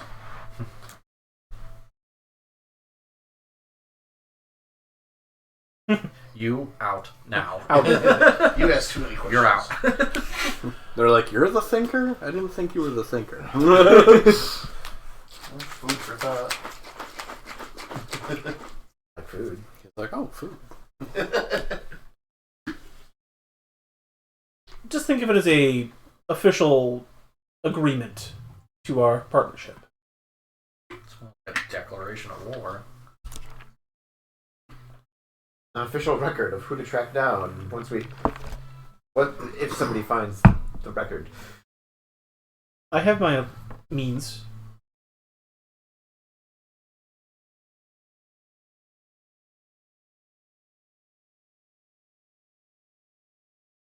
Is this Meech talking? Yes. Okay. I have my means. Sorry. I wasn't doing Meech's voice. Sorry. When I get serious, I drop the character voice. I'll look around, notice the ruins, and assume that he's probably got good means. So. Oh. You started to say something. So. Peretta just kind of scoffs a little bit, and she's like, Athos screams with every step these so-called Sorcerer Kings take. She takes the dagger out and cuts a small line on her hand. This is how we sign documents in my culture. Okay. So hepatitis is spread. he does the same and shakes her hand. There's my agreement. Fine, if the contract thing is a bit much, we just hands in. Go team. Okay. Splattering blood everywhere. Go Whoops. treason. Now, this is the Dungeon Master talking. You spend the next few hours discussing the allocation of resources that you have. The things you've come up to now accumulate to one domain point. This is going to be entering a sort of a side questy thing that's going to be going on while you guys are going out and about and adventuring, called the Intrigue sort of action. You guys will get one Intrigue action per in-game week. During the meeting, it's brought up that Andropinus will be messing with those scrolls that were given to him, and at some point he will make a breakthrough. He will somehow... It's like he's too smart and arcanally knowledgeable to not try something with this. We think in a number of weeks he'll try something that'll get a lot of attention. So we don't have a bunch of time, but we have a few weeks to gather resources and try things against him. How many of these people actually know that those are forgeries? Just this party. I mean, like, Meech doesn't know. Meech does not know. Actually, do even, like, me and Paretta even know? Or is it... You were at that meeting, you know. But you also kind of see the wisdom in saying, like, even though these are fakes, whatever he was given, he's going to try to utilize. It could have results, good or bad. So, it has to be not, like, immediately, but within the next few weeks. That, like, you guys can pull the trigger and start whatever you want to try to start against him. But in the meantime, you'll be taking actions to sort of, advance your sort of standing in the group and, like, your sort of more ability to confront him on an even playing field. Can we pull an old anarchist cookbook on him, John? You can do a lot of things. We're not here to make him dinner. No. It was like the CIA or the FBI edited the anarchist cookbook, so that instead of being able to make like a bomb, it like basically just like blew you up, or no, it was like the recipe for a cookie. With like, this is the recipe to make dynamite, and it was basically like just baking soda and flour and sugar and eggs. So what I'm going to do is I'm going to pass this around. You guys will have 8 points to divvy up, with all the people that you know, all the resources that you have on the sheet. You can add to either your defenses, which Andrew Pinus will have to roll against if he wants to try to discover your organization and make moves against it, or your skills, which you will use to gain footholds against Andrew Pinus. There are 4 skills that you guys will have access to. I used one of the prerequisite Heroes Alliance sort of build, like 8 pre-done builds for this particular thing. This is out of a book I found. I really like the intrigue system, so we're going to use that. You guys currently have a +2 in operations. Operations is used for physical things like assaulting fortresses, being bodyguards, manpower. Also, you can also raid dungeons across Athos to maybe gain additional resources.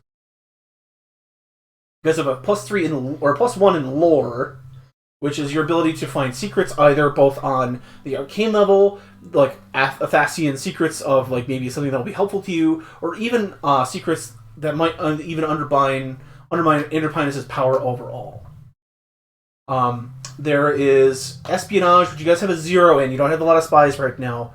Espionage is basically going to be used to see what Andrew Pinus is doing, what his moves and motivations are, and possibly even like planting spies in his inner circle to see like what is actually going on in his court. We'll get to it in a second. That's right. The lowest stat you have in is diplomacy. You guys don't have a lot of You guys don't have a lot of speakers or talkers. You're at a -1 for diplomacy, but you can use that diplomacy to try to gain allies across Athos. Maybe even saying to the Sorcerer Kings, "Hey, if you stay out of our business, we will give you Andrew Pinus as a gift." So something to consider. Various things you can use against Andrew Pinus here. I have some goal posts posted that like you can make an action once per week. Like one of the actions, just to say, is one of the operations is to protect an asset from an assault by an enemy force. When Andrew Pinus tries to move his organization against yours, he will have disadvantage on that roll because your agents are actively trying to protect your interests. Stuff like that. You'll have a number of these per week, and as you gain influence, aka complete adventures across Athos, such as take care of the elemental evil cult, maybe rescue Korra, find out more about your past, help the AWOL tribe, further research into maybe developing Sanctuary, you guys will gain even more points to put towards these stats. So but in the beginning, you'll have 8 to allocate. So starting with Jesse, you're going to mark 1, passing it around the table until all 8 are spent. What am I marking exactly? Just put an X in either one of the defenses that you have, or one of the skills you're going to be used to attacking Andrew Pinus. It'll be so like see how there's blanks in some of these? It's going to take a couple points to reach up maximum spots. The 3 defenses you have are communication. It's going to be anything Andrew Pinus tries to use to sway people or maybe get spies into your network is going to be your defensive communication. Resolve is going to be essentially how hard your agents are willing to fight for this cause of overthrowing Enterprise and defending Balak. So say if he has to send forces against you to attack maybe Meech's stronghold here, he's going to have to roll against your resolve. And then lastly is resources. It's just money, people, and things you can use to bring to bear against Enterprise. If you guys acquire more resources across the board, you can maybe improve, maybe the holy, the Alliance's ability to do warfare against him, maybe at the crucial moment. That sort of resources. So I just X. Yep, you get 1x to improve 1 stat. So you improved the diplomacy by 1.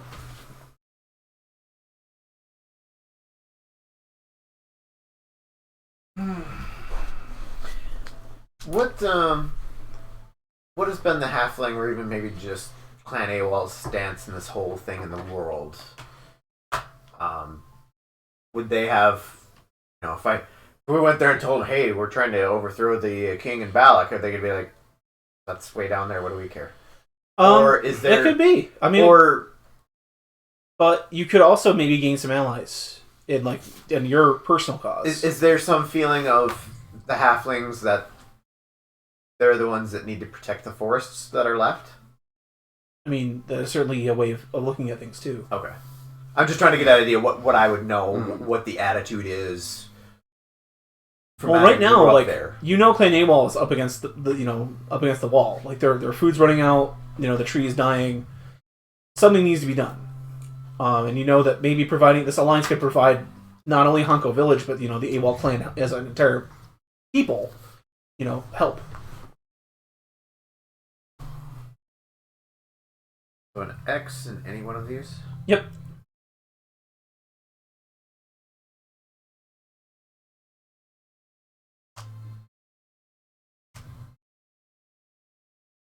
And because we had trouble coming up with a name, I just decided to go vague and go the Alliance. Unless we come up with something better. Unless you come up with something better, then you can. The Horde. The Horde. Wait, what? Instead of saying Hail Hydra, we go for the Alliance. For the Alliance. For the Alliance. Feels dirty saying that.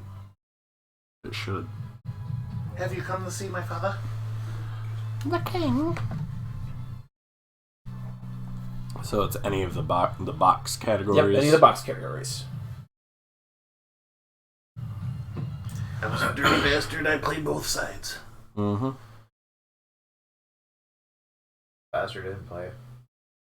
The worst bastard. Spies, you did get a warlock up to the 30s somewhere. I want to say it was low 40s. Low 40s, eh?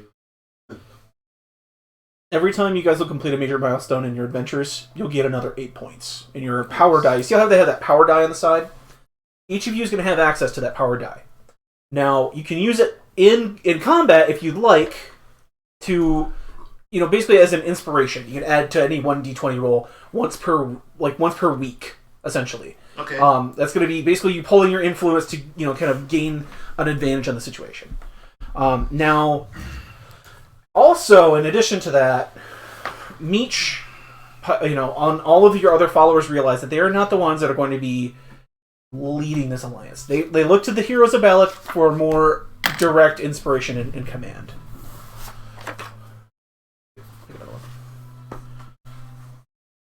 And Jared will pick the last point. That being said, the following titles will be just bestowed upon you as well. There's the Healer. The benefit of the Healer is that you gain proficiency in the medicine and herbalism kits. You can also, if you already have proficiency in any of the skills I list in these things, you can choose a new one. Choose a new skill that go along with it. Also, whenever you take a long rest, you can craft 2 potions of healing that last up to 24 hours. At every long rest, you just get 2 potions of healing. There's also the Researcher. You gain proficiency in the history and nature skills. As a reaction, at the start of combat, when you roll initiative, you can make an intelligence nature check to identify a weakness in one target creature. As DC 10 plus half of the target's challenge rating rounded down. On a success, you gain a bonus equal to your proficiency bonus against attacks against that creature for 1 minute, once per short rest. So you get to double your proficiency against a target for 1 minute. Just on attacks. Okay. There's the Captain. You add your proficiency bonus to initiative rolls. Additionally, when you hit a creature with an attack, any ally within 5 feet that can see and hear you adds half of your proficiency bonus rounded down to damage rolls against that target. This bonus lasts until the start of your next turn, once per short rest. Like a rally kind of thing. Exactly. The Envoy. You gain proficiency in the intimidation and persuasion skills. Additionally, you can try to catch an enemy off guard with your words. As a reaction, as an enemy starts the initiative roll within line of sight of you, you can reduce that enemy's result by an amount equal to your charisma modifier, once per short rest. And lastly, the Arcanist. Benefit. You gain proficiency in the Arcana skill and learn a number of spells equal to your intelligence modifier. These spells can be from any class but must be 3rd level or lower and have the ritual tag. Intelligence is the casting stat for these spells. You can cast each of these spells as a ritual once per day and gain these spells back on a long rest. Additionally, you can also cast Counterspell once per long rest. Ooh. These titles are bestowed upon you by the Alliance. You will pick. So I will pass these around. I'm going to say it's not going to be first come, first serve. You're going to have to agree as a kind of a group as to what's going to be the most beneficial. Wait, we only So get one of these- these? You will each be titled one of these things. Oh, we each get one. There's Yes. 5. There's 5 of us. Okay. Oh, Well, I Well, feel you like might as well just give me captain. I was gonna say Captain. I think we all Might as well agree give is it- Jeremy. I don't know. Captain kind of fits in with a lot of my sneak attack and things that I do as well. As far as Well, you could use that for the researcher, which gives you bonus. You would double your damage proficiency against attacking. I don't know. It's up to you though. The captain buffs everybody around him. In a melee range. Yeah. is it? You do get to add your proficiency bonus to initiative. That's a big thing. Yeah, initiative is a big thing, but also what was the thing on? I'll just read it again. The researcher, you get to add your proficiency bonus on attacks against a creature that you identified a weakness for. For up to a minute. That's 10 rounds.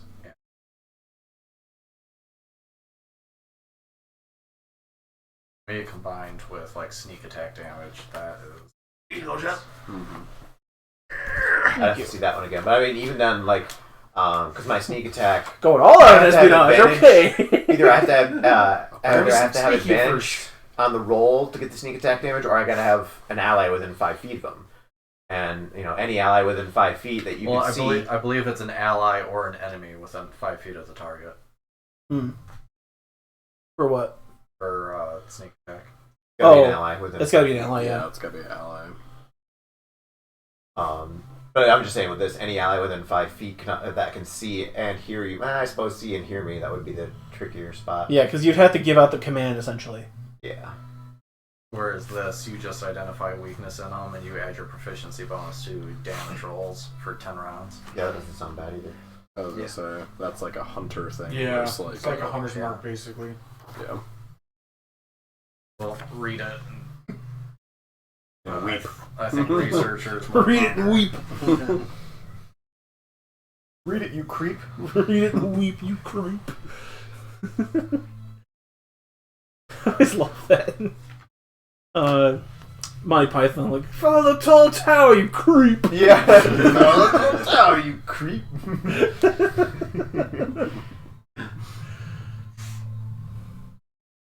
John, is this Well, I think healer probably. Seems kind of like is the an meeting obvious with here. Meech over Between or is healer and it- arcane. This is the meeting with Meech. Is you guys discussing all this out? Okay.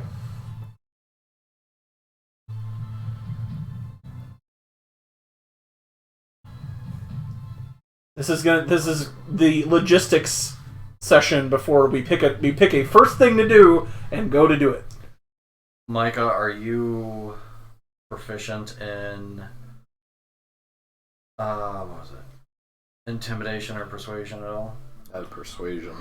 Yeah, so do I. I don't have intimidation though. Envoy was kind of the wild card. I didn't know who was going to go for Envoy. I think that was just going to kind of. It's not going to make somebody OP. It's just going to kind of make somebody good at one of those. It's not bad because you get to reduce an initiative for somebody that's in a decisive battle. But it goes off charisma, so whoever has the higher charisma is probably your best Envoy. I have a 20 in charisma. Yeah, I've got 14. Well, we know which one you're taking, Jesse. Well, do you like the sound of the Arcanist though? Yeah, personally. Where you get what's your intelligence? Okay, so you have a higher intelligence than me, So you would get more more spells available. spells. Well, there you go. You just So I think I like either one, but it sounds like Envoy would fit me better, and Arcanist would benefit you. We'd get the most benefit. you're from the you envoy having of Aquilish, whatever the hell his name is. Aqualish? Aqualung? Al Hydra. Yeah. See the pretty panties run, Yeah. brother. So you said we picked 2 different feats for this if we already have them, or? Skills if you already So have you're basically those proficiencies. Nah, Yeah. feats. That just crossed my mind. Well, Say it. excuse me, skill, not feat, skill. Yeah. So if you already have proficiency in medicine, you can pick something else. Yeah, I do, and I'm already proficient in herbalism kit, so this really doesn't do that much for me. So at you all. pick another kit too if you want. Okay. That's fine.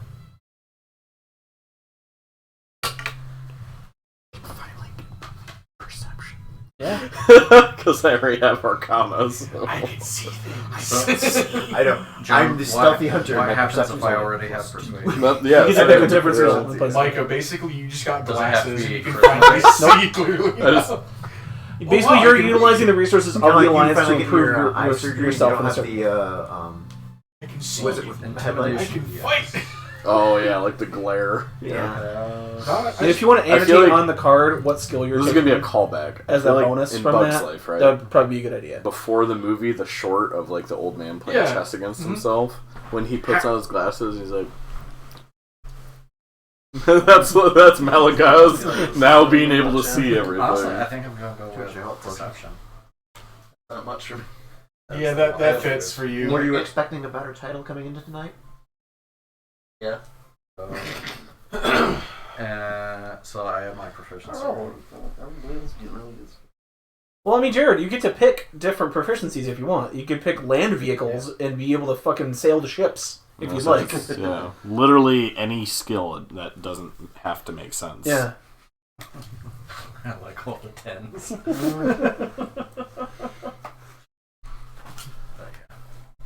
So I'm just gonna. I'm just saying, it's more than what you were getting coming out of tonight. Probably you weren't expecting to get. So, I wasn't expecting to get anything titles. Or No, I wasn't either, but I don't know. so It deception. just feels like this would be better with somebody else that needs healing. Well, you're just better at healing now. More good. No, not really. I just make potions that go away after a day. Well, exactly, but like then it's not like But the potions can be used by the person instead of you having to use them. A yeah. spell slot. Yeah. Like you give them to people that like you. This way it negates you having to be there in person. Yeah. You can Yeah. do healing in multiple places at once. Especially if we like split the party and then like, here, take this potion with you while I'm gone. Especially on Athos where, like, resources are tight. Like, you have resourceless healing. Like, Let's it say takes... healing potions aren't really a common thing here. Yeah, finding a giant's toe is really difficult. Yeah, exactly. So, Unless you know a Goliath. I'm not. It doesn't count. well, I'm gonna say this You gotta much have the right because toe if anybody wants the potions, they're gonna have to let me know. If I sucked on my own toes, would I restore hit I'll points? just leave it at that.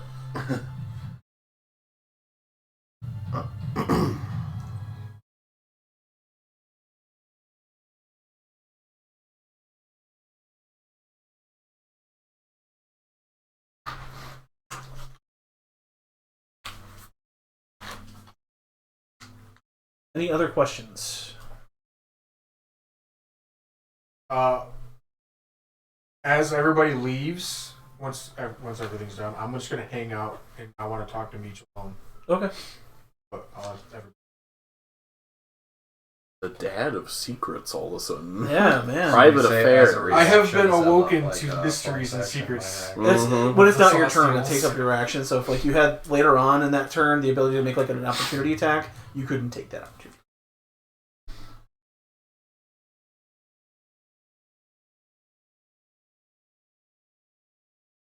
Yeah, and I don't think anyone has a higher charisma than me, so that would also give the biggest reduction to. Yeah. 16. Yeah. So yeah, this choice makes the most sense. You mean your charisma's your spellcaster modifier? Also, Jared, For as your both domain classes. increases, the effectiveness of those healing potions is also going to increase. And because I'm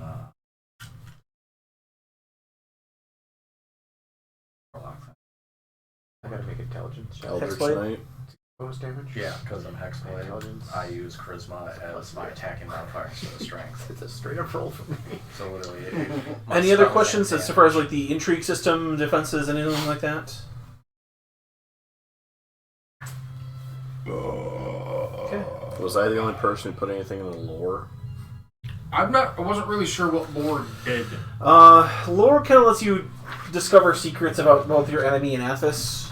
For Ragnar, that answer makes sense. I'll read you some of the goalposts that I have here. They're ascending in difficulty. I'm not going to tell you what the difficulty is about these, but these are like ascending from moderately difficult to like extremely difficult. So, I'll say some of the goals that you guys come up with as a group include for espionage, inserting an agent into the Patricians' Council, giving the party an idea of Arcanist's daily goings-on.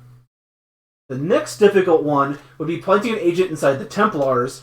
This agent will warn the Alliance of the next action Arcanist will take. And now he's on the Council, but he's not in the inner circle. You don't know about me being a Templar. I was there. Nope.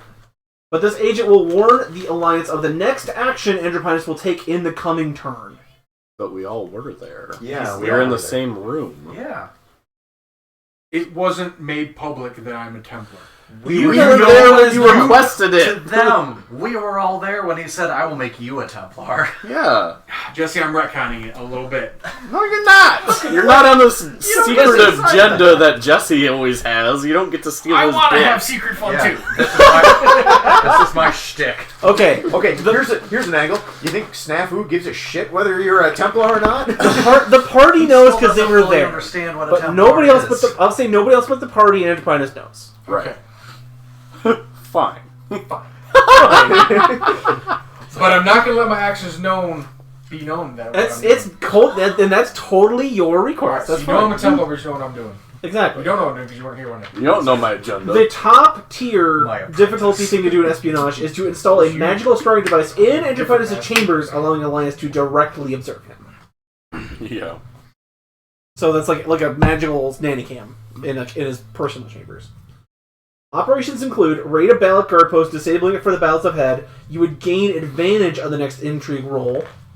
So if you're going to try something more difficult, you could set it up with a turn like, well, assault their bases, making our agents easier to move around.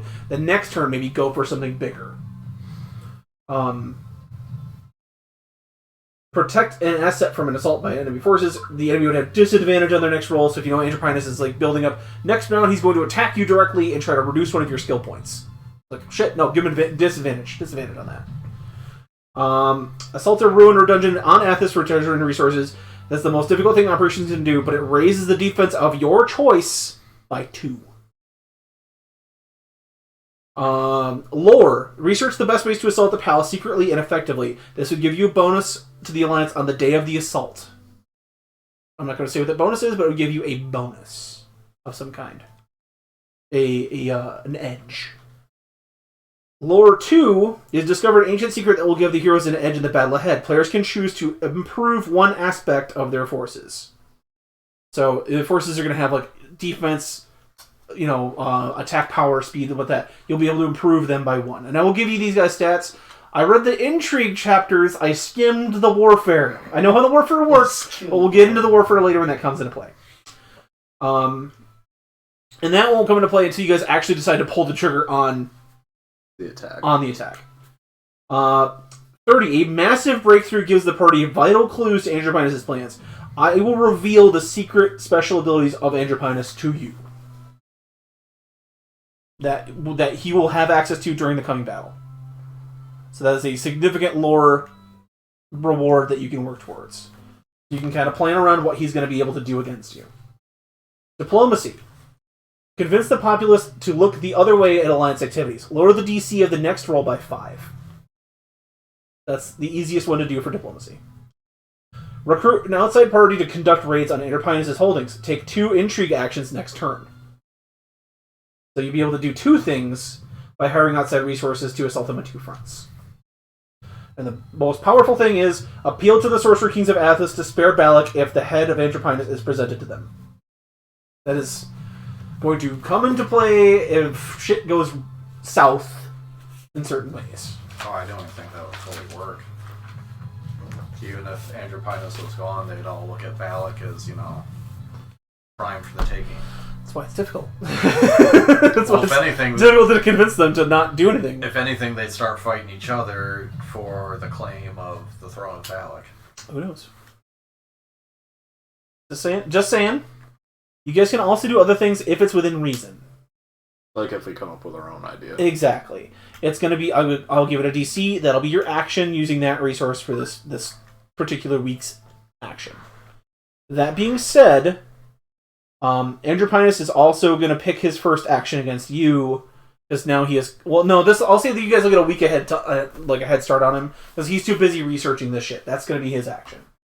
Is researching all of this magical shit. Why is Andrew Pinus against us? What reason does he have to be It's not to that think he, of us as an enemy? It's not that he doesn't yet. It's He doesn't. We see what the road he wants to go down, and that only will bring trouble and ruin to ourselves and the whole city. So I think if we're careful, we can play it, and if we play it correctly, we can make it so that he has no idea it's us. You are correct. And that's kind of why I put both my points in espionage, is just so that we can play it to our advantage as much as we can. The fact that he has no fucking clue who's doing this to him. I put both mine in diplomacy. I put one in espionage too, so I'm like, what would Snafu do other than to teach people how to be sneaky? Espionage and resources. Okay. Well, then I guess the only thing you have to decide as a group then is what your first intrigue action is going to be. Steal a snake. This is going to be happening behind the scenes. You will not have any direct. This is not going to be. Pyrite is going to go raid this building. This is not going to be Snafu's going to shoot this mayor or whatever. It's going to be. Kenneth, though, that sounds fun. That sounds cool. It's going to be your agents operating through all of your resources are going to try to accomplish a task. Without the other people, not the party, but the other people in this alliance being present, basically what I'll say is I will do what I can to get in with the Templars and try and figure out what Andrew Pinus' next move will be. Okay. Like that, I could make that be my personal action instead of the group's action. Well, it is a group action, but if you in role playing want to do that as a character, right? You're more than welcome to. That's what I want to do for my turn. Okay. But that, like I said, that doesn't have to be the group's action. I think I could still give like a little bit of intel. Okay. What would you like to do? You have 4 avenues to work with. You could try to assault his holdings, try to gain some information in general. You could try to spy and see what Andrew Pinus is doing, or you could try to build an alliance with somebody. I suggest one of the 3 that's non-combat based. Yeah, so gather information would probably be one of the best ones to do. Cause we don't know what we're up against. We are. Well, being a sorcerer king, I imagine they feel like there's always someone conspiring against them. Correct. Well, you know this for a fact. He's been like this for like years since the Imix assault. I doubt he suspects of a group of this caliber plotting against him. So I think assaulting something will just tip him off, and that's basically the declaration of war, and he knows the game is on. So I think the further we put that off, the more time we buy ourselves. It's like we're up against the God Emperor and Dune. So we're leaning maybe toward more of a espionage action this round? Just power. Yeah, I think gaining information or like reaching an outside or maybe within an alliance with somebody else on the inside. Do you want to try for the first goalpost of the espionage tree? Getting somebody in his coterie to spy for you on him? That wouldn't be a bad idea because while I can spy myself, while we're gone from the city, we'll still have somebody on the inside giving us information. That would be a good idea to have. Well, you're the decoy for the spy. Yeah. Yeah. Or if anything, you're the person on the inside. Because you're going to be the biggest person of suspects. I just figured it out. Like they're aware that there's going to be a mole, and then the new Templar, is clearly the mole. So they're going to be like, yeah. So they're going to like lead me to the secret stuff. Meanwhile, the actual mole is actually learning shit. That's a good idea. Well, and if nothing else, double ruse. You're our other person on the inside that's able to leave willy-nilly, but you're able to meet with the mole in secret rather than the mole risk being followed or anything. Right. So Okay. you can get us, the information easier. So who would like to roll the d20 and add the 3 Not minor. to your first Gotta roll shit intrigue tonight. action? He rolled 3 total I'd say so far tonight. I'd say Jared. Jared's got pretty Jared's got pretty good He's got a dice. pretty good I would dice. say he doesn't roll below a 13. Well, to be fair, the rolls I'm making track of are everybody's plus 7, averages. plus 10, plus 6. I mean, I was going to Yeah, mention I got- too during I that got meeting, I bonus. was going to roll an insight to see how everyone's feeling. Or how about Granted, we I have all a just plus roll 7 a on d20 insight. right now, and whoever gets the highest is the person that rolls the check. That wins. That wins. kind of cheating. Well, no, that's not going to be the roll. That's going to be whoever No, rolls. it's Whoever's initiative. gonna roll. And then It's like Test roll. determining who goes Not me. first. I rolled a 20. Oh my god. Five. No fucking Yeah, I got a pressure. 6. Yeah, I got 2. All right, Jeremy, it's your plan. You I go. don't we think even I officially break rolled double a digits double other than digit. Alright, Rolled a what am I? 3 Is on there my any insight. bonus? Yeah, Plus roll 3. 7. Because you have a plus 3 to your espionage. Okay. 6, 9. Unfortunately, your attempt to get a mole this weekend. Can I use my inspiration on that? Yeah. I will use my inspiration on There that. you go. Go ahead You're and really roll. jazzing him up before he leaves. That's a 15 plus 3, 18. That is going to be a success. Good job. So with Jesse's extra pull in the current political affairs of Valak, you were able to install a This extra pole. Does anyone have any scope? You guys install like a page, like a scribe inside the inner circle of Patrician's council, so that you will know, like you'll have an ear on the council's meetings. Valak is Is it like the person taking the minutes? exactly. That like at the end of the week, this person, no matter where you guys are going to be, is going to report to you that Andrew Pinus. So I'll mark off that check mark. You guys will get this every meeting until it improves.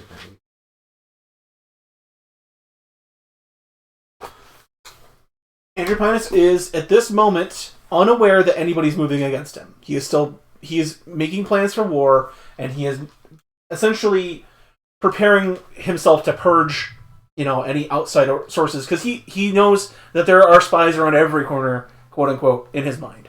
So he's going to lash out, even if it's not at you, will be at like whoever he perceives as an enemy. So in the coming turns, you might just be in the crosshairs, even though you don't know. He doesn't know who he's attacking. He knows that there's somebody out there, listening on the other side of the door, even if it's both in his head or if it's real. So Jesse, table talk. What's your plan with the Skull Crushers? Once they complete their mission, are you going to do your typical thing? My typical thing. Honk, honk, here comes that bus. There you go. Never. I have an idea. lies and I slander. have an idea, Jesse. Does the King Strider have like a banner? Yeah, I'll say it's like a warrior on riding on a They're tank. your mercenaries, you tell us. I I picture it's the silhouette of the sexy girl on the mud flap. but it's me, it's Rock Mark. You just see your like pecs. Oh god. I want to start gathering Oh god. gear and equipment emblazoned with the Skull Crusher logo for my men. King Striders. Give me a I have a plan, Jesse. give me a stealth You check. always have a plan, I do. and they rarely I'm the ever ideas work. guy, Jesse!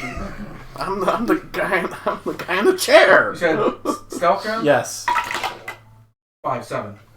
The guy in the chair of his computer. The wasn't guy plugged you in. send to get the gear gets beaten up. Well, not okay. There's an unmarked person. You don't send like a Kingstrider in full Kingstrider gear to go steal from the Skull Crushers. You get somebody to try to do it, but he just gets his ass kicked. So Coincidentally. it is not a success. Okay. Okay. I mean, if you want me to just kill the leader so you can recruit No. them. That being said, Jesse. you guys have chosen your first council action, and it happens. So the council dissolves, and you said you want to stay behind to talk to Meech. That's what I was going to do, is that I want to also spy on the Templars. Okay. But I didn't want the other people... That's a good idea, and I support it. I didn't want anybody else who doesn't already know that I'm a Templar to know that I'm a Templar. Okay. Because I have a feeling the more people that know, the more I'll get fucked over. Probably. Okay. That being said, the week passes. The day passes. Pretty. You guys have made your first major move against Andropinus. Now, the days kind of go into night. You guys meet up at a neutral spot. I'll say like maybe Oriel's Manor. Now that you're house sitting, not too far from the council space. You there, get the hors d'oeuvres. You're all served a nice meal by you there, and your council is kind of come now to the private one of the heroes of Balak. What would you like to do as your first maneuver here as a group? You have a lot of things, a lot of threads hanging bare. There's a lot of business to the west that's going to take your attention. I hate to usurp things, but my family, my tribe, and the halflings have an urgent need of a life tree seed that I have in my possession.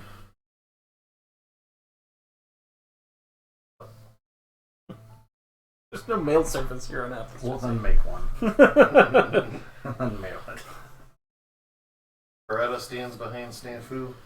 Is this like on the way, or? You know that the Freedom region is just north of Tyr. Oh, okay. So it's kind of in the It's same literally area. the same Um, direction. okay, so And then the Honko village is like on this ridge right here. So it's a bit of a trek through the mountains, but not too bad. With connections, I mean, I would also like to go to Tier 2. we halflings are protectors of the forest. That's so What's something you would do. left of the wild of Athos. He's not saying it's not. We might be able to pull some strings and get some aid from the Think we have halflings in Balak. I can't guarantee that we will, but if we word it in a way of Dragon Kings will probably come and steal the energy from the forests, they might be willing to help prevent that from happening. We should have pull with some of our family, and on top of that, I think the seed of life will be more than enough to convince them to help us, at the very least. Plus, reinforce the wilds themselves. Keep that from happening, maybe. Alton kind of speaks up and says there's much wisdom in the seeking the aid of the halflings. I know that the plight is one that you think is far away, but with the tidings of war being brought across all Athos, who knows what place might be swallowed up in its fires. I agree that we all need to head there. I think at least heading to Tyr first, getting a foothold maybe, or maybe even heading to Freedom, a free city. It's not going to be under the control of anybody. Even Tyr has a sorcerer king, but he's elected and doesn't have any powers yet. Tithian. I thought they killed their sorcerer. No, that's Freedom. I thought. Tithian is the sorcerer king of Tyr, but he's elected. I don't want He to has- kill their sorcerer king. They did. King Kalak of Tyr is dead. In his place was the elected King Tithian, one of his former Templars. Well, if they killed their former sorcerer king, maybe they have a tip we can use. But Tithian sits on a council with the people that killed the former sorcerer king. So we know that they're at least a democratic state. So the fact that they installed a new ruler with the name of Sorcerer King probably helps keep the others at bay.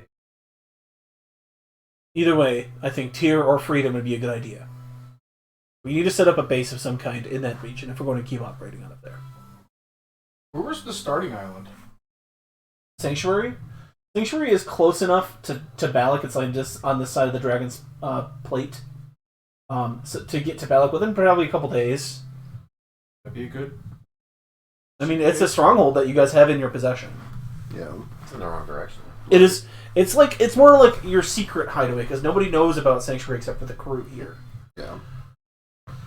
There's safe house. Did they have like water there too? Wasn't Oh, there? yeah. So I mean, Yeah, it it's- was an oasis, I believe. Yeah.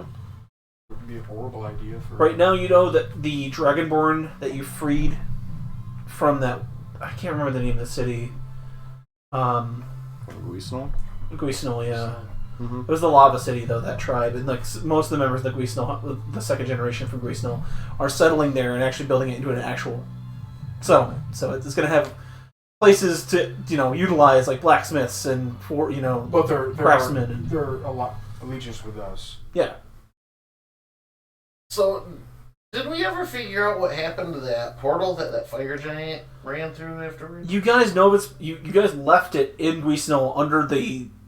nobody's there in the palace. The palace has been locked up. You all saw, you all, as a party, locked the chamber that the mirror's in, locked the palace. You have the keys to Guisenol's palace in your possession. We set the alarm. No, the lights kind of like on.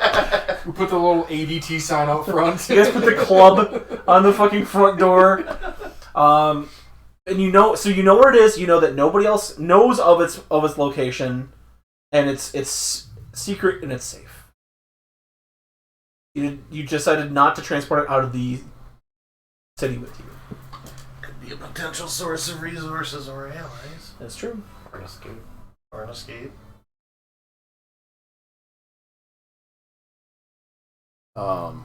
Yeah, because wasn't that mirror like massive? Giant size. It was 20 foot. Yeah, it was like 20 feet tall. I say, I mean, it's a fucking back door. Wide open. Everywhere. Yeah, to wherever. Return to wherever. Maybe that'd be one of our points to spend to invest resources to learn more about that. Mike, aren't your guys like kind of like scholarly? I am. But, like, do you His have marauders are more on the level of like the King Striders. Yeah. like some group of Beefcakes. some group of like smart people to You smart got people. brains. You know how to read. Okay, I'm gonna give you all a math problem. What's math? You're out. Get out. Whoever's right. Go. Is mayonnaise math? No. Horseradish isn't math either. Uktar out. But you guys know that getting there is going to be the first step. First I've ever been from home. The 9-hour cut of Lord of the Rings. You seen that, John? Some guy edited Lord of the Rings, all 3 movies, to every time Sam is on screen and takes a step. Oh, oh my god.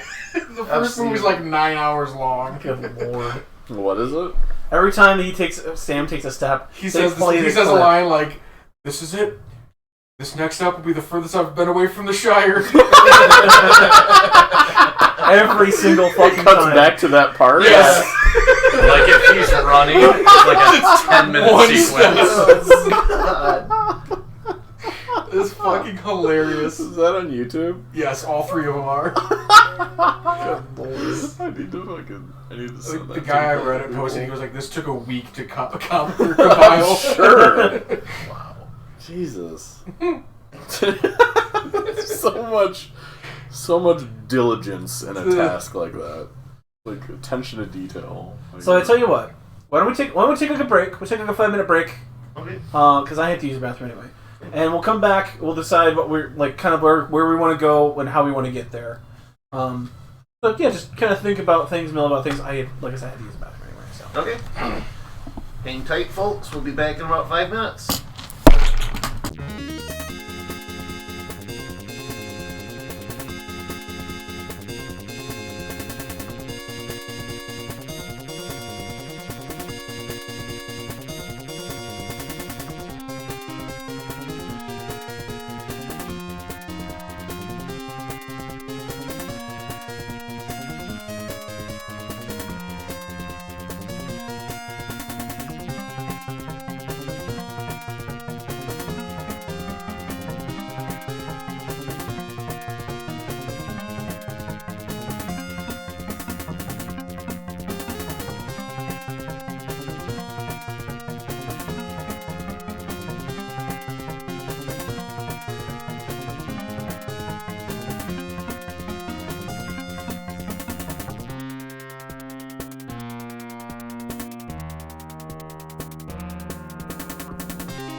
Okie dokie, and we're back.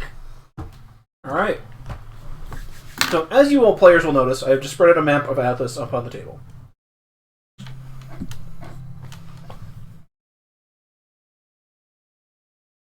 is hexed out.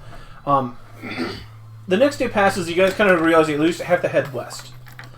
I guess I'll start with you, Jeremy. I'll start with Jeremy. Your plans. You know that the group is wanting to head to Tyr at least. You're gonna be out of the city for a while. What would you like to do? Kind of like what's your kind of final order to the Kickstarters before you were gone from their immediate presence?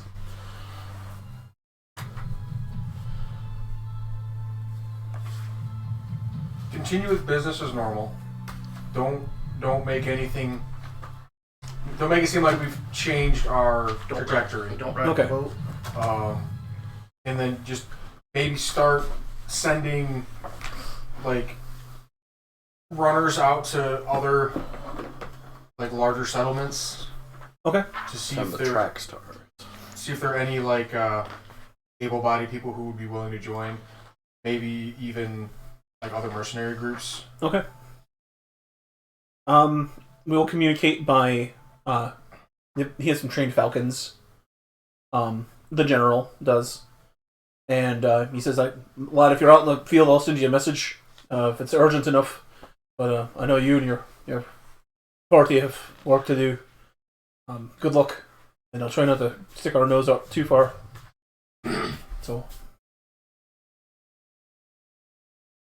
Jesse. The next day comes. You are approached by Varaka, right? Correct? That was her name? I have to write that down. The Skull Crusher. Yes.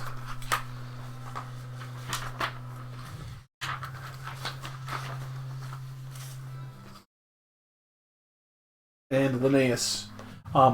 They both come up to you and they said, okay, well, we've worked out the plans, and we want to know where we're headed, and when we should start getting things moving. Read on tier, right? Yes. Mm-hmm. The first destination. To take the Skull Crushers? No, Well, I mean, just as a group, party, we're not his going agenda. to tier, right? Forget why, but yes. You guys have a lot of business in that area. Yeah, but we just it was the unanimous decision that was going to be the first stop. Because right. he has business in Tyr, he has business in Freedom. You have business the I area, do have actually a small bit of business in Tyr as well. and you have business in Tyr as well, or in Freedom. But yeah. Yeah. So How long are they going to be gone? And do I need to go with? Because otherwise, I could stay in Balak and learn the ways of trying to I'm assuming the Templars are kind of secretive. yeah, they have their own rituals. If and they're going to be gone for a week, just doing random errands up in Tyr. it's going to be a long time. Okay, never mind. You realize this is probably a significant amount of information and power will be changing hands up there. AKA, we're gonna be up there multiple sessions. I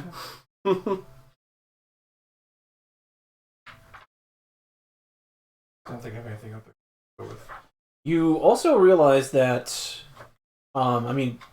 yes, these Templars have their own particular secretive orders.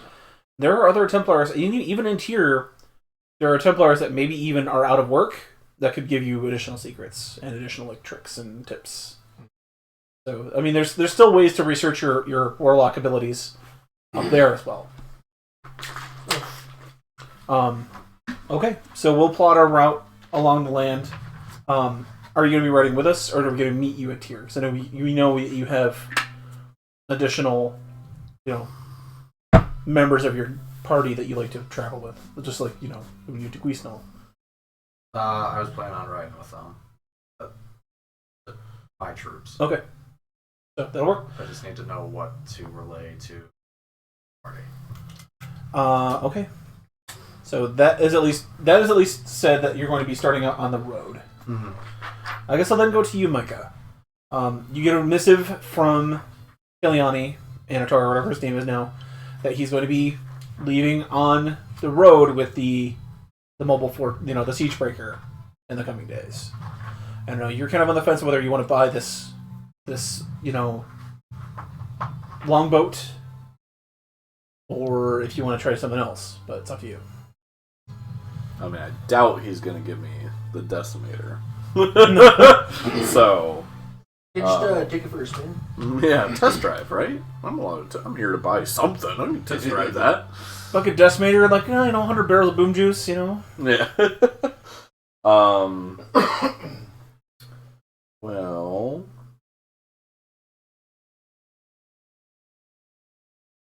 I can basically sell a couple things here. Okay. Hoping it'll cover the difference. Okay. I have apparently 5 sets of noble clothes. Okay. On off.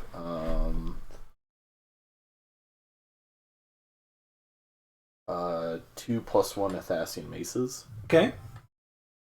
How much all that's worth collectively, but For the maces, you can get 800. And for the wardrobe, probably another 200. yeah, so 1,000 altogether for all of it. Okay. And then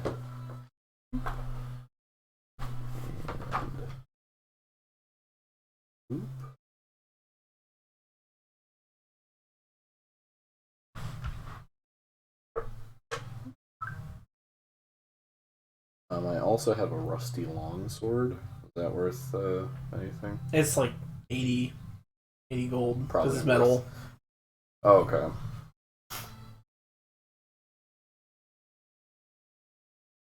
Oh, that's not even my page where I keep my treasures.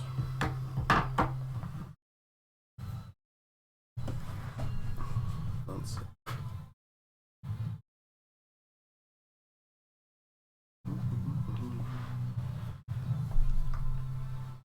Oh, I could do that. Mind if I interject real quick, Micah? Of course. It Go would ahead. relate to what you're doing. But so for that healer title thing, the potions, I think it could be useful. And then, sit on it if you want to think about it. It's absolutely cool. What about like anti-venom or status effect healers? That's what it'll make. Okay. Yeah, you can do that. Okay. We'll give you a list. How about I'll give you a list of stuff you can pick 2 from. Thank you. Here you Yes, that'll be good. Okay. Cool. Because that's about the one area where I feel like I'm weak is like status effects. Like I really That makes sense to me that you'd have you can pick 2 things that you can basically cure. just like a small pool of options. Okay, Yeah, that no, works for me. that'd be way helpful. Okay. I'll come up with a list by our next session. Okay. So okay. Perfect. Okay. Cool.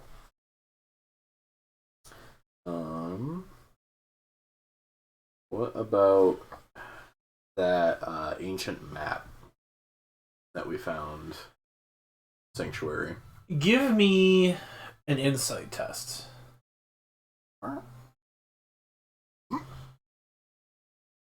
do have a leftover herbalism book too. I still need to finish studying. Maybe I could finish that in my spare time and Yeah, if you want contribute to that. to do that, I'll see you have enough time to finish it up. Okay, So yeah. I'll do that. So with that, I will grant you a +2 bonus on top of your proficiency whenever you use that herbalism kit. Oh, awesome. Sweet. Thank you. 18. 18. You know that you could sell that to a noble more than you could sell it to a trader. Mm-hmm. So a private sale. With that, a few people, and all it would take is a persuasion check. It would be like the same thing that you just did with the wine. Rope. Yeah. It would be just a scalable roll, and I would give you an amount of gold equal to that. But because you're selling it in the right circle, then it would increase the base die. Okay. So. Gotcha. Okay. Yeah, I guess I would do that because realistically, I'm just gonna fucking hang it somewhere. Yeah, It's it was a treasure. does anything for me. It was a treasure given to you for money, essentially. Yeah.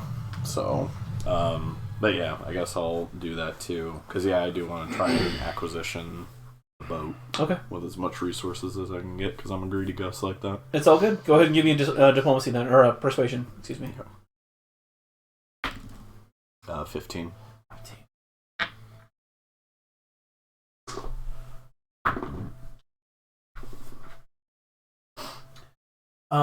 The offer here. I'll tell you. There's a couple offers. There's one that's better potentially, and there's one that's worse potentially. There's an offer for 7,000 and there's an offer for 5,000.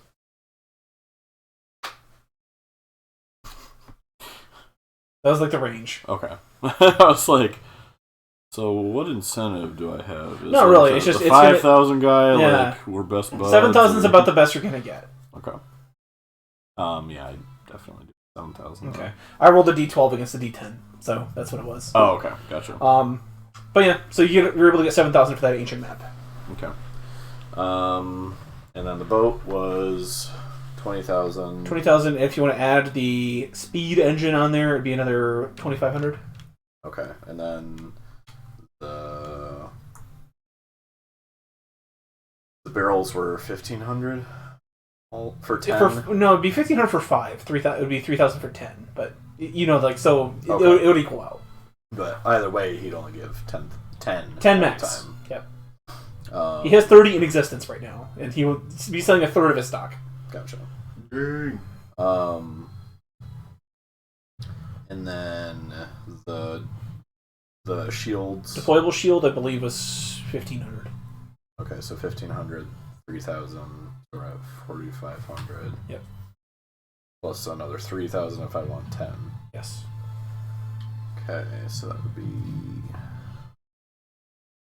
just enough. Okay, so that is... The real fun of D&D is spending imaginary currency on things you could not... on non-tangible things. Non-tangible That's- things. That's where the fantasy comes in. Yes. Exactly. I'm a homeowner now. Oh, I bought a boat with an explosion gun on the end of it. I borrowed my ballista, says Rock.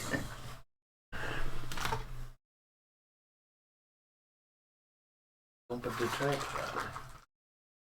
Bump up the tripod.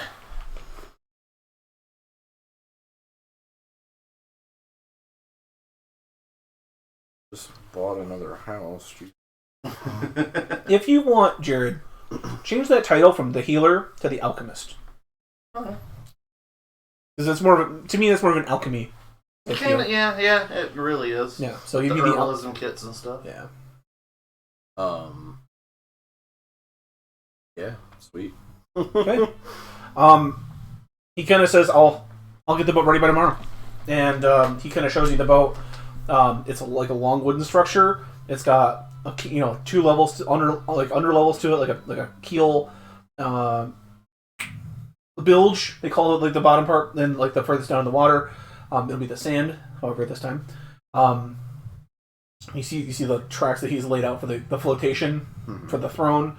He asked, "Do you want me to place the throne on the surface of the ship, like we're next to the wheel, or do you want me to place it inside the captain's deck, like inside the captain's chamber?" Traditionally, they're in the captain's chamber. Traditionally, they are inside so that the pilot is protected. Right. Okay. Yeah, that sounds like a good idea then. Okay. Like, yeah, you can see, but what are you really seeing if you're focusing? Right. So yeah, that will be. I'll get that done tomorrow. I already have it started, and thank you. Yeah, thank you. Okay. Along with you two then, Snafu and Pyretta. Any last bits of business you'd like to get up to before you know that the group is going to be leaving for the west? The only thing I can think of is to make sure I got that scroll case Meech wants me to deliver to Tyr. Yes. Who am I delivering it to, and how am I getting a hold of them? I have an agent. I have an agent in Tyr. Who's also a member of the Veiled Alliance. Her name is Sidira. She sits upon the council of the Tyr leadership. She will respond to the phrase, "The sand burns, but the veil remains tight." If you were to give this to one of her agents, she will meet you at the predetermined location. She should send word to you via courier.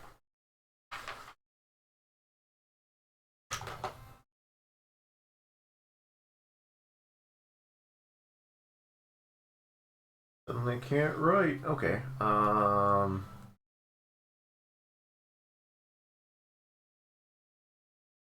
Sand burns.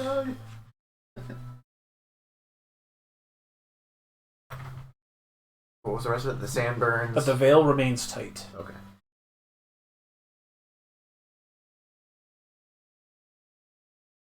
The sand burns and it's coarse and it gets everywhere. Oof. I hate the sand. I was watching this Tulok the Barbarian like built on Anakin Skywalker. You know, he does like a song like in the whatever. Oh, in the beginning. In the beginning, he does Ocean Man for like it's better by the sands. Yeah. What's that one? What about my son? Oh, he's on Tatooine growing up there. It's full of sand. Fuck that place. Never mind. Fuck him. So yeah, he gives you the scroll case and says, I think this alliance is off to a good start. I think with a little bit more help, we might be able to stand a chance.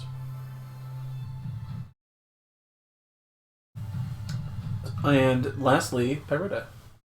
Kind of building on this Outlander ability of mine. I would like to start going over maps and the general geography of our trip heading up there. Okay. Able to Give me a study nature what's ahead check. of us. Can do. That's a big number. I like that. That's not a big number. I don't like that. 11.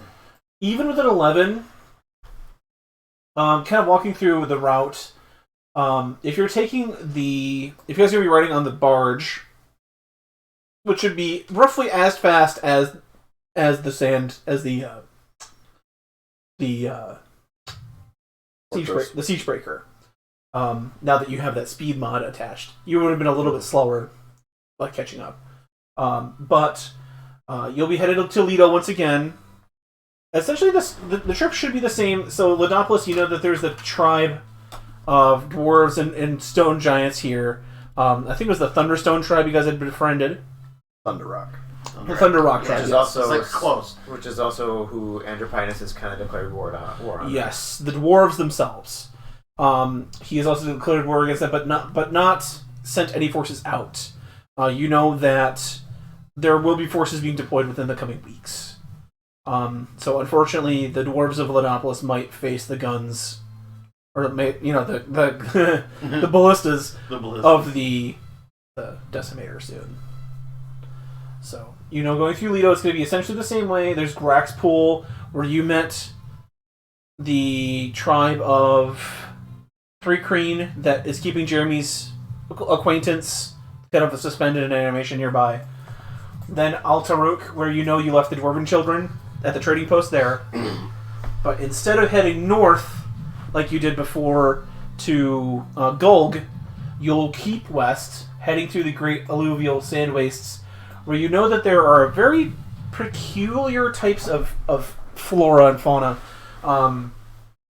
There are sand... What's the ship called again, Joe? It's up to you.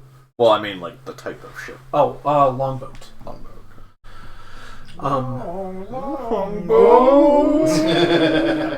There are sand rays that live in the Great Individual Sand Wastes, like large, like 50-foot long manta rays that fly across the sands. There are not quite like they're called Geth or Gith or whatever. They're like tribal societies of like psionic, kind of like barbaric tribes. That kind of go like rule across that area. You'll be passing through sort of the rocky terrain here. A lot of Tyr is kind of surrounded by a lot of like mercenaries these days, so you might run into like a couple of some scuffles, raiders along the area. But then Tyr itself has become more of a free city, welcoming visitors now. Okay. So at least while once you get to Tyr, you should easily be able to find a port. Okay. Okay.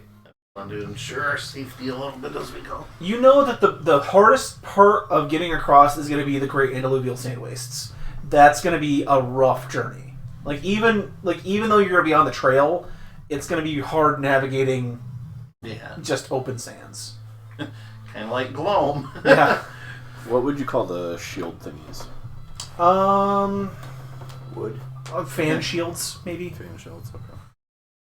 Oh, that's the boat, Aaron. But yeah, Altaruk, has been having trouble with beast giants as well. So they might, you might run into some giant trouble there. Okay. Good to know.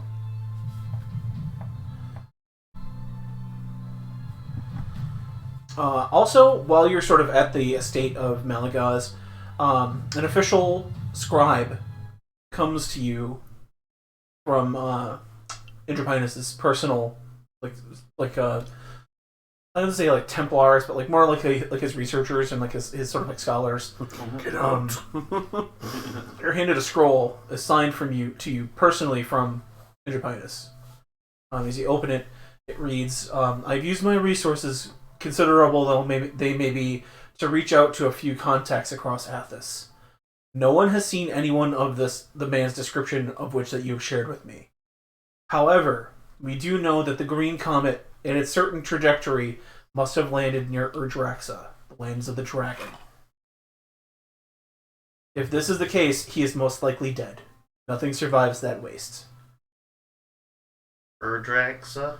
Yep.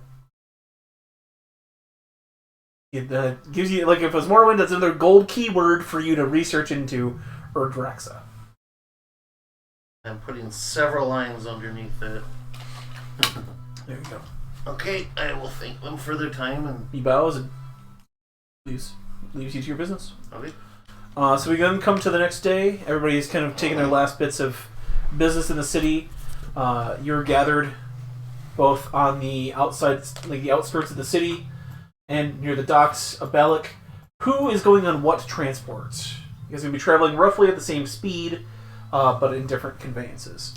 Skull Crushers and Dune Vipers will be on the Siegebreaker. Okay, on the Siegebreaker. I wanted to go on the Siegebreaker. Can I? Will a cank? We don't keep up allow with the transports? savages. Yeah. I'll just take a cank from my. You know, ride along with the... Yeah, I'll ride kind of separately. Okay. Jared. So we got the big bad. Land or by sea? By land or by sea? Okay. Sea. We're here. What's the difference? At a certain point, you're gonna have to ditch the boat. You can park it at And who has the boat? Micah.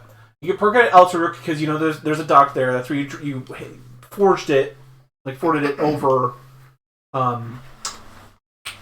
the mountains to get to Gulg. You could do the same thing if you want. Like I said, a hard no. It's just going to take some resources. Mm-hmm. But eventually, you guys will be mostly on land, headed across the Great Sluvial Sand Wastes to Tyr. So it's either floating psionically or something with wheels. Yes.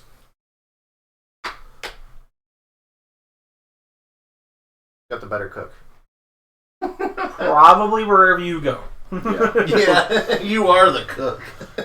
You look at the Skull Crusher's crew, and it's just that big fat like hairy guy with like all the stuff like in the mohawk and the beard, and he's just like turning like a roasting like in like a kank on the fire stick, and you know kank tastes terrible. And it still has like all the skin and everything in Yeah. it still. The best bits are the crunchy parts.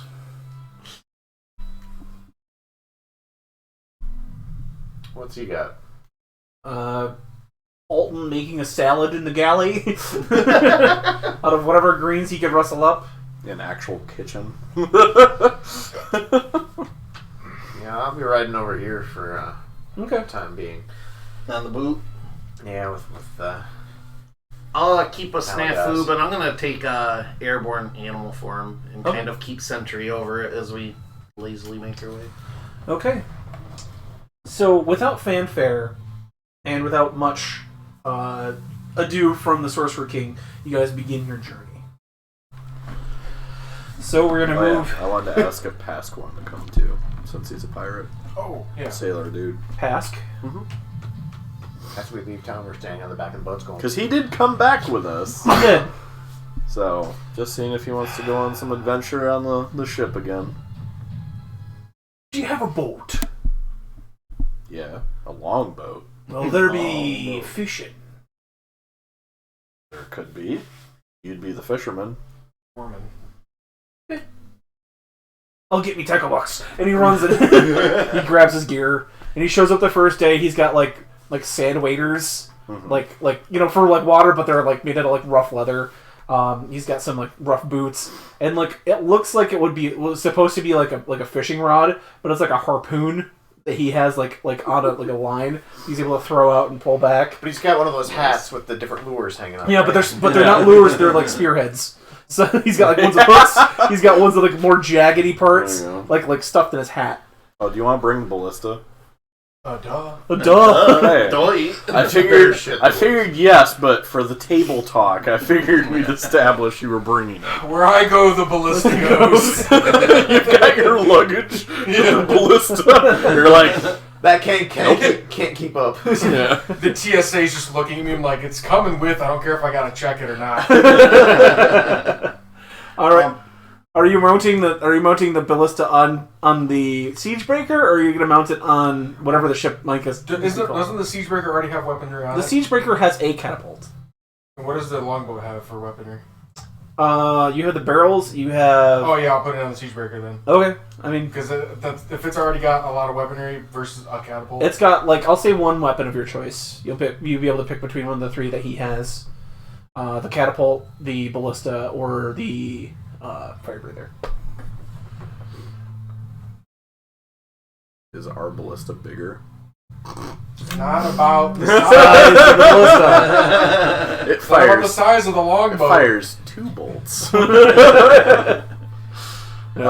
get into a ballista measuring contest. It's the motion of the silt sands. The munitions of the I guess the fire breather. Fire breather. Okay. Yeah. It kind of works like, you know, like those toy cannons where like you pull back, like you'd sit the like little ball in the thing and you pull back the plastic like pinball like spring thingy. Oh yeah, we're talking about weapons and warriors. It's Yeah, like that. we'll It catapult. works off the same principle. It's just you pull back. You have a team pull back and they angle it up and down, and it just knocks your projectile out, and it like flies in an arc, not super far, but it's on fire. It hits an opposing ship and bursts into flames. Sweet. So yeah. As we're headed to the boat and whatnot and shipping out, Beretta's gonna kind of pass by Talus here and give him a look and be like, "The nights will sure be lonely on that boat. It's a shame I might." Oh, I'm going to Tyr. I'm going to Tyr. Where he goes, I go. You didn't know that? Oh, where he goes, you Yeah, go. it's time. It's tour time again. I mean, it's the I can only stay in one town for so many nights without somebody trying to kill me. She puts I'm a just in the finger up to his background. mouth and is like, "That's all I needed to hear," and she kind of walks away with a smile on her face. Yes. I just kind of look at Talus here and I'm just like, You can't get rid of me that easy, boss. oh, I'm aware. It's a thing. I'm just shaking my head about your conduct. That's all. I'm going. You knew when you hired me. Just saying.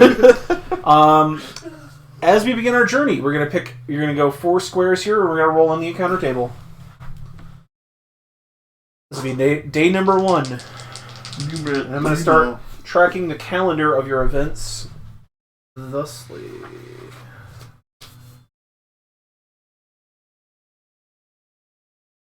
Act 2 calendar. Clander. Alright, so you're taking your first layer, your first intrigue action.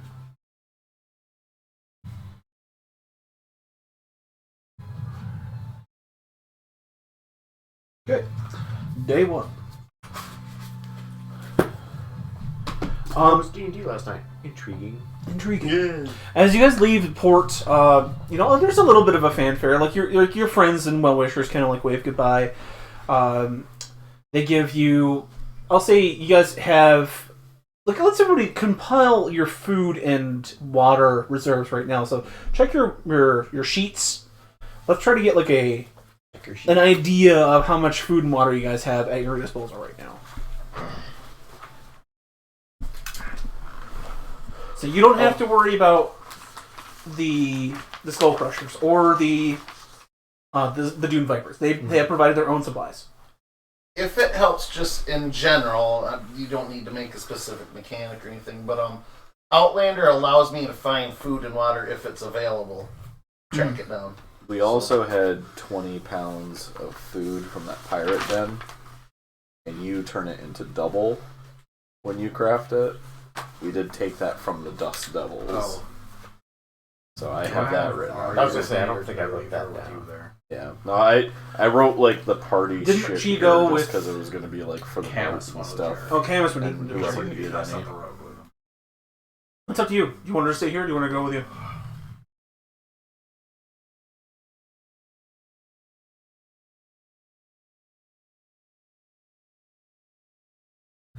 Jesse's cup is right in front of him on a camera, so it looks like for most of the game he's been lurking off the top of his cup.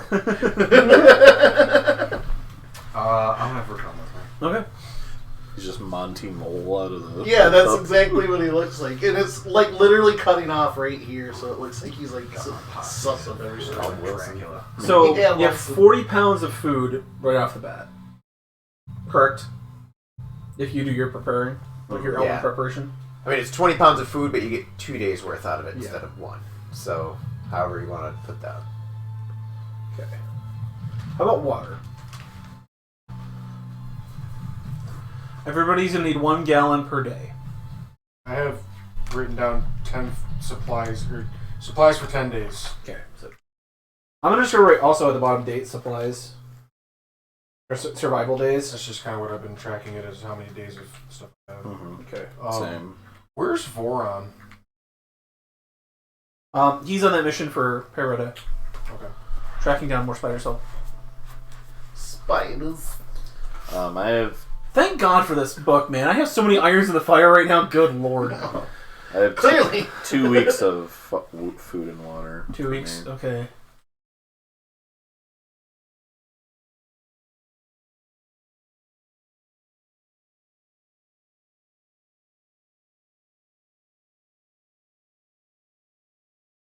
But I'll also say that the food he's making would just be like party crew food. And that's what I kind of hope with the Outlander thing, just Okay. to throw a little bit more top off every now So and have then. it listed. You guys have 54 days worth of food and 30 days worth of water, I can contribute. and that is just right now.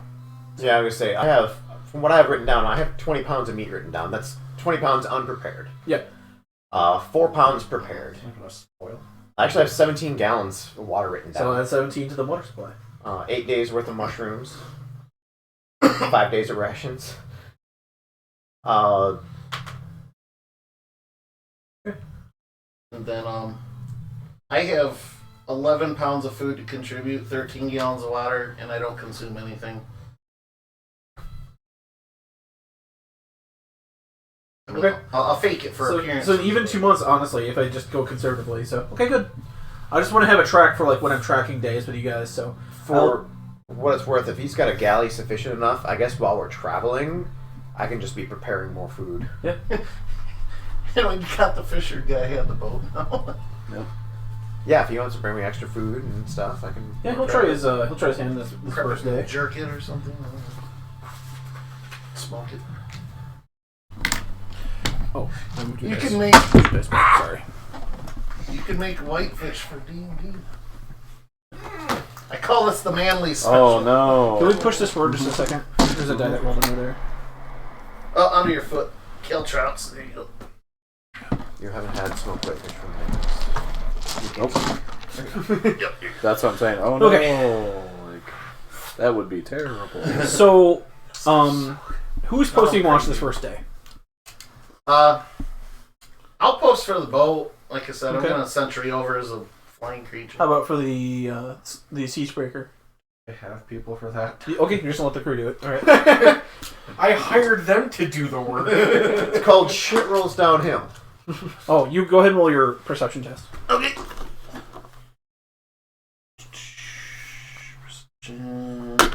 Plus 10, so 22. 22. This first day out, you're about a day out on the road, near the Road of Legions. When you are kind of sailing by along the water near the land, you can both see a camp kind of along the shore of at least 15 tents and like weapons of war. Are they dwarves, humans? Give me a perception. Okay. I don't know if it helps, but I'm flying over too. That's a straight 20. with being able to kind of fly closer, you can see that they're humans dressed in the sort of a mercenary gear. Their symbol is that of a lion biting like a skull. Okay. That's not the Skull Crusher emblem? No, the skull crusher is literally a cracked skull. I'll soar slower back to the boat and use message to relay that information to Micah. They look like they're preparing for war. They look like they're setting up for a long-term siege. And it's at what spot here? If you can Near the Road of Legions, like kind of like right about here near the mountains. in between the road and the okay.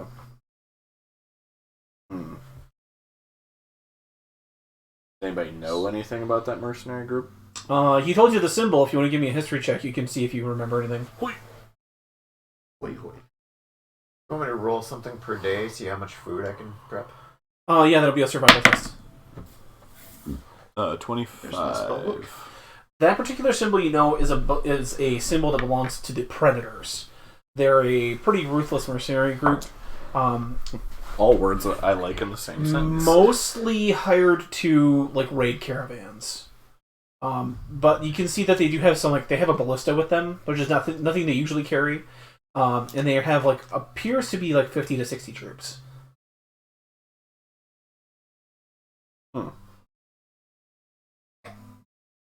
How far out from them are we? You guys are about, let's say, like a mile and a half offshore. They're probably about a mile in, so altogether probably about 3 miles away. And this is at night? This is at dusk. Like, it's Okay. sundownish. That's where you can see the campfire lights off in the distance. Okay. You guys also see them from the road.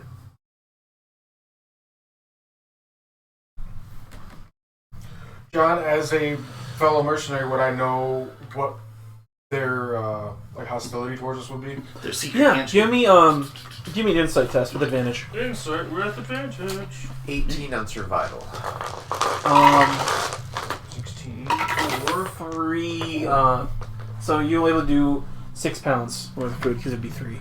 It's basically gonna go every 5 that you get. It's gonna be a day's worth that you'll be able to prepare. The other thought, could I be teaching, what was his name, Pask, the fisher guy, Yeah. this technique as well? It'll take some time, but yeah, you can do that.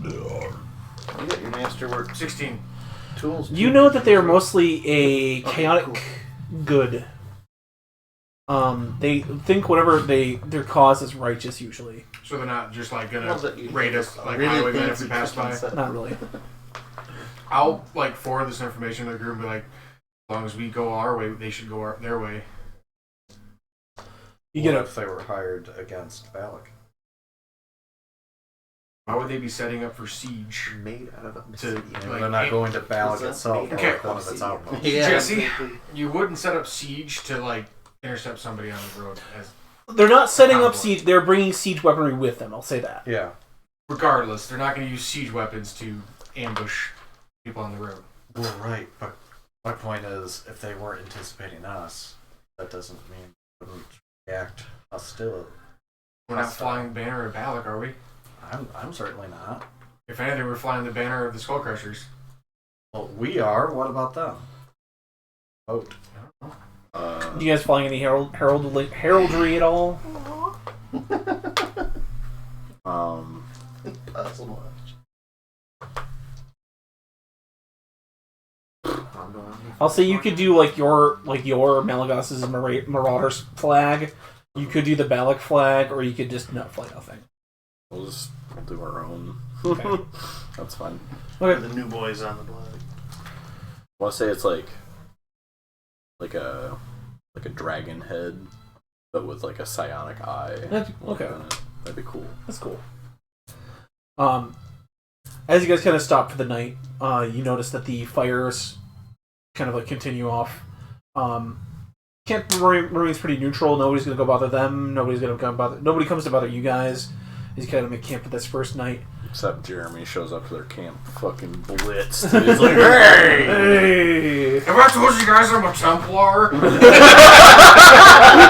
the first interaction. Fuck me. Oh man! You want to see a cool magic trick? As the dawn breaks, and like the kind of the campfires are gone, like kind of start to snuff out. You see that their transports are carrying their stuff to Balak. Oh, so they might be hired by Balak for their resources. So this would be a good place to interrupt some of the resources. But it could mark us too. Why you don't leave any Right. If you don't want shit to come back on you, you end the bloodline. I don't throw people under the bus. That's not me. That's not me at all. Oh no, they were attacked by raiders. You know that the trade streets are totally fraught with raiders on the way to Balak. Especially this time of year. This time of year? Monsoon season? Are you kidding me? I'm surprised it didn't happen sooner. You know how people get on full moons? Don't we, Jared? So I guess that's the other character. I guess it's up to you if you could interrupt this possible, supplemental force to Balak, or you could just kind of leave and go on your way. And they're mercenaries, you could buy them off. With what money? I was gonna say. You guys have spent a lot of resources. I don't know what resources I have, I'm just throwing the idea out there. Too easy. Whatever they're gonna pay you, I'll have Andrew Pines pay you double. Worst case scenario, they go up to Andrew Pines and he's like, "Who the fuck are you?" Dead. Best case scenario, he's got some new mercenaries for on the payroll. Oh god. All right.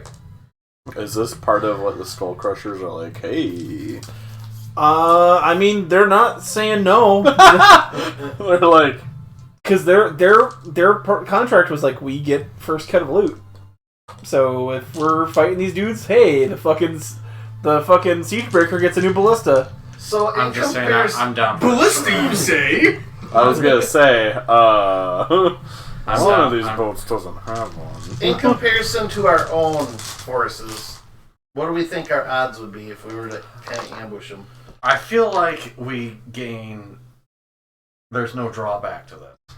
Either they're going to help Andropinus and we stop that, Or we thin them out a little. or we're just attacking a random group and taking their shit for ourselves. I'm not against that. I'm Or just we're just thinking, murder hobos, like. we're murder.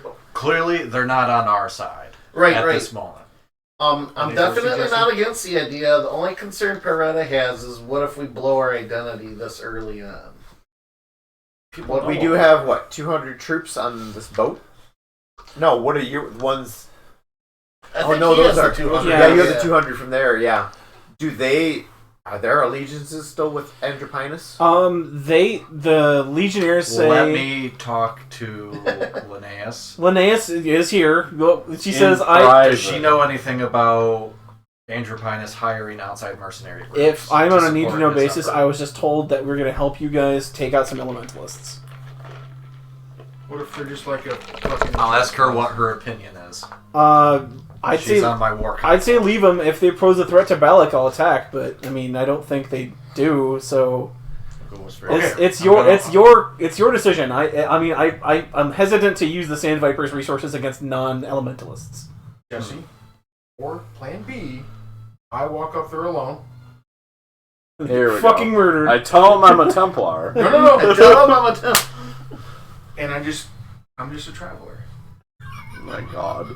This Like, is always And then just He's gonna go up and be like, "You guys are mercenaries. I'm a mercenary too. We're like brothers." yeah. Are we going with he needs help? Yeah. Well, he does. Jared could be Overwatch as his bird. I could Eldritch Blast like a flare? Question mark?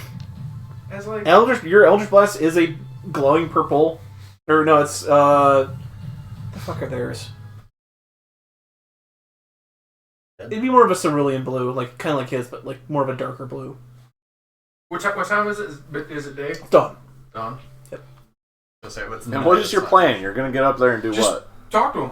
Learn what they're Okay, doing. so you're saying if shit goes south, then you'll Yeah. fire. Okay. Fucking pop flare. And hopefully 50 to 60 gentlemen don't kill you by the time you get up there. Listen. And That works. as far as you're concerned, you got the Skull Crushers and your 200 others. You I'm can just just gonna use them for this. what? You won't use his resources. He'll use the skull crushers for it. No, I was just gonna say if the 200 mercenaries are like, why are we stopping? It's like, hey, this is part of the deal with the skull crushers. Well, even then, all I'd have to do is just come up with some scenario where they are a threat to Balak. I just need to... This is why we like to do the envoy, to- ladies and gentlemen. I just need to ask a clarifying question here. So they don't answer directly to you. Yes, they For do. temporarily, they do. Correct? They don't belong to you. They're on loan. They They're on answer loan. them, but their allegiance is elsewhere, I feel. Your point being, I just need to make sure that that's clear here, and I'm understanding this correctly. they are under my command for this mission. The mission being going to destroy the elementalists. Right. Okay. So they're not like part of your secret cult or anything. Does Yet. Does Right. anybody oppose me just going up and chatting with these guys? No. I generally know that they're not. So are you guys just- going to I'm help generally Balak not out? just like Oh, highway yeah, lads. we're actually on our way there. Shoots the flare. I'll spot you right I mean, there. I'll take like. You could literally. I don't care what you do. You could literally go up there and like, hey, you guys want to start a fight? And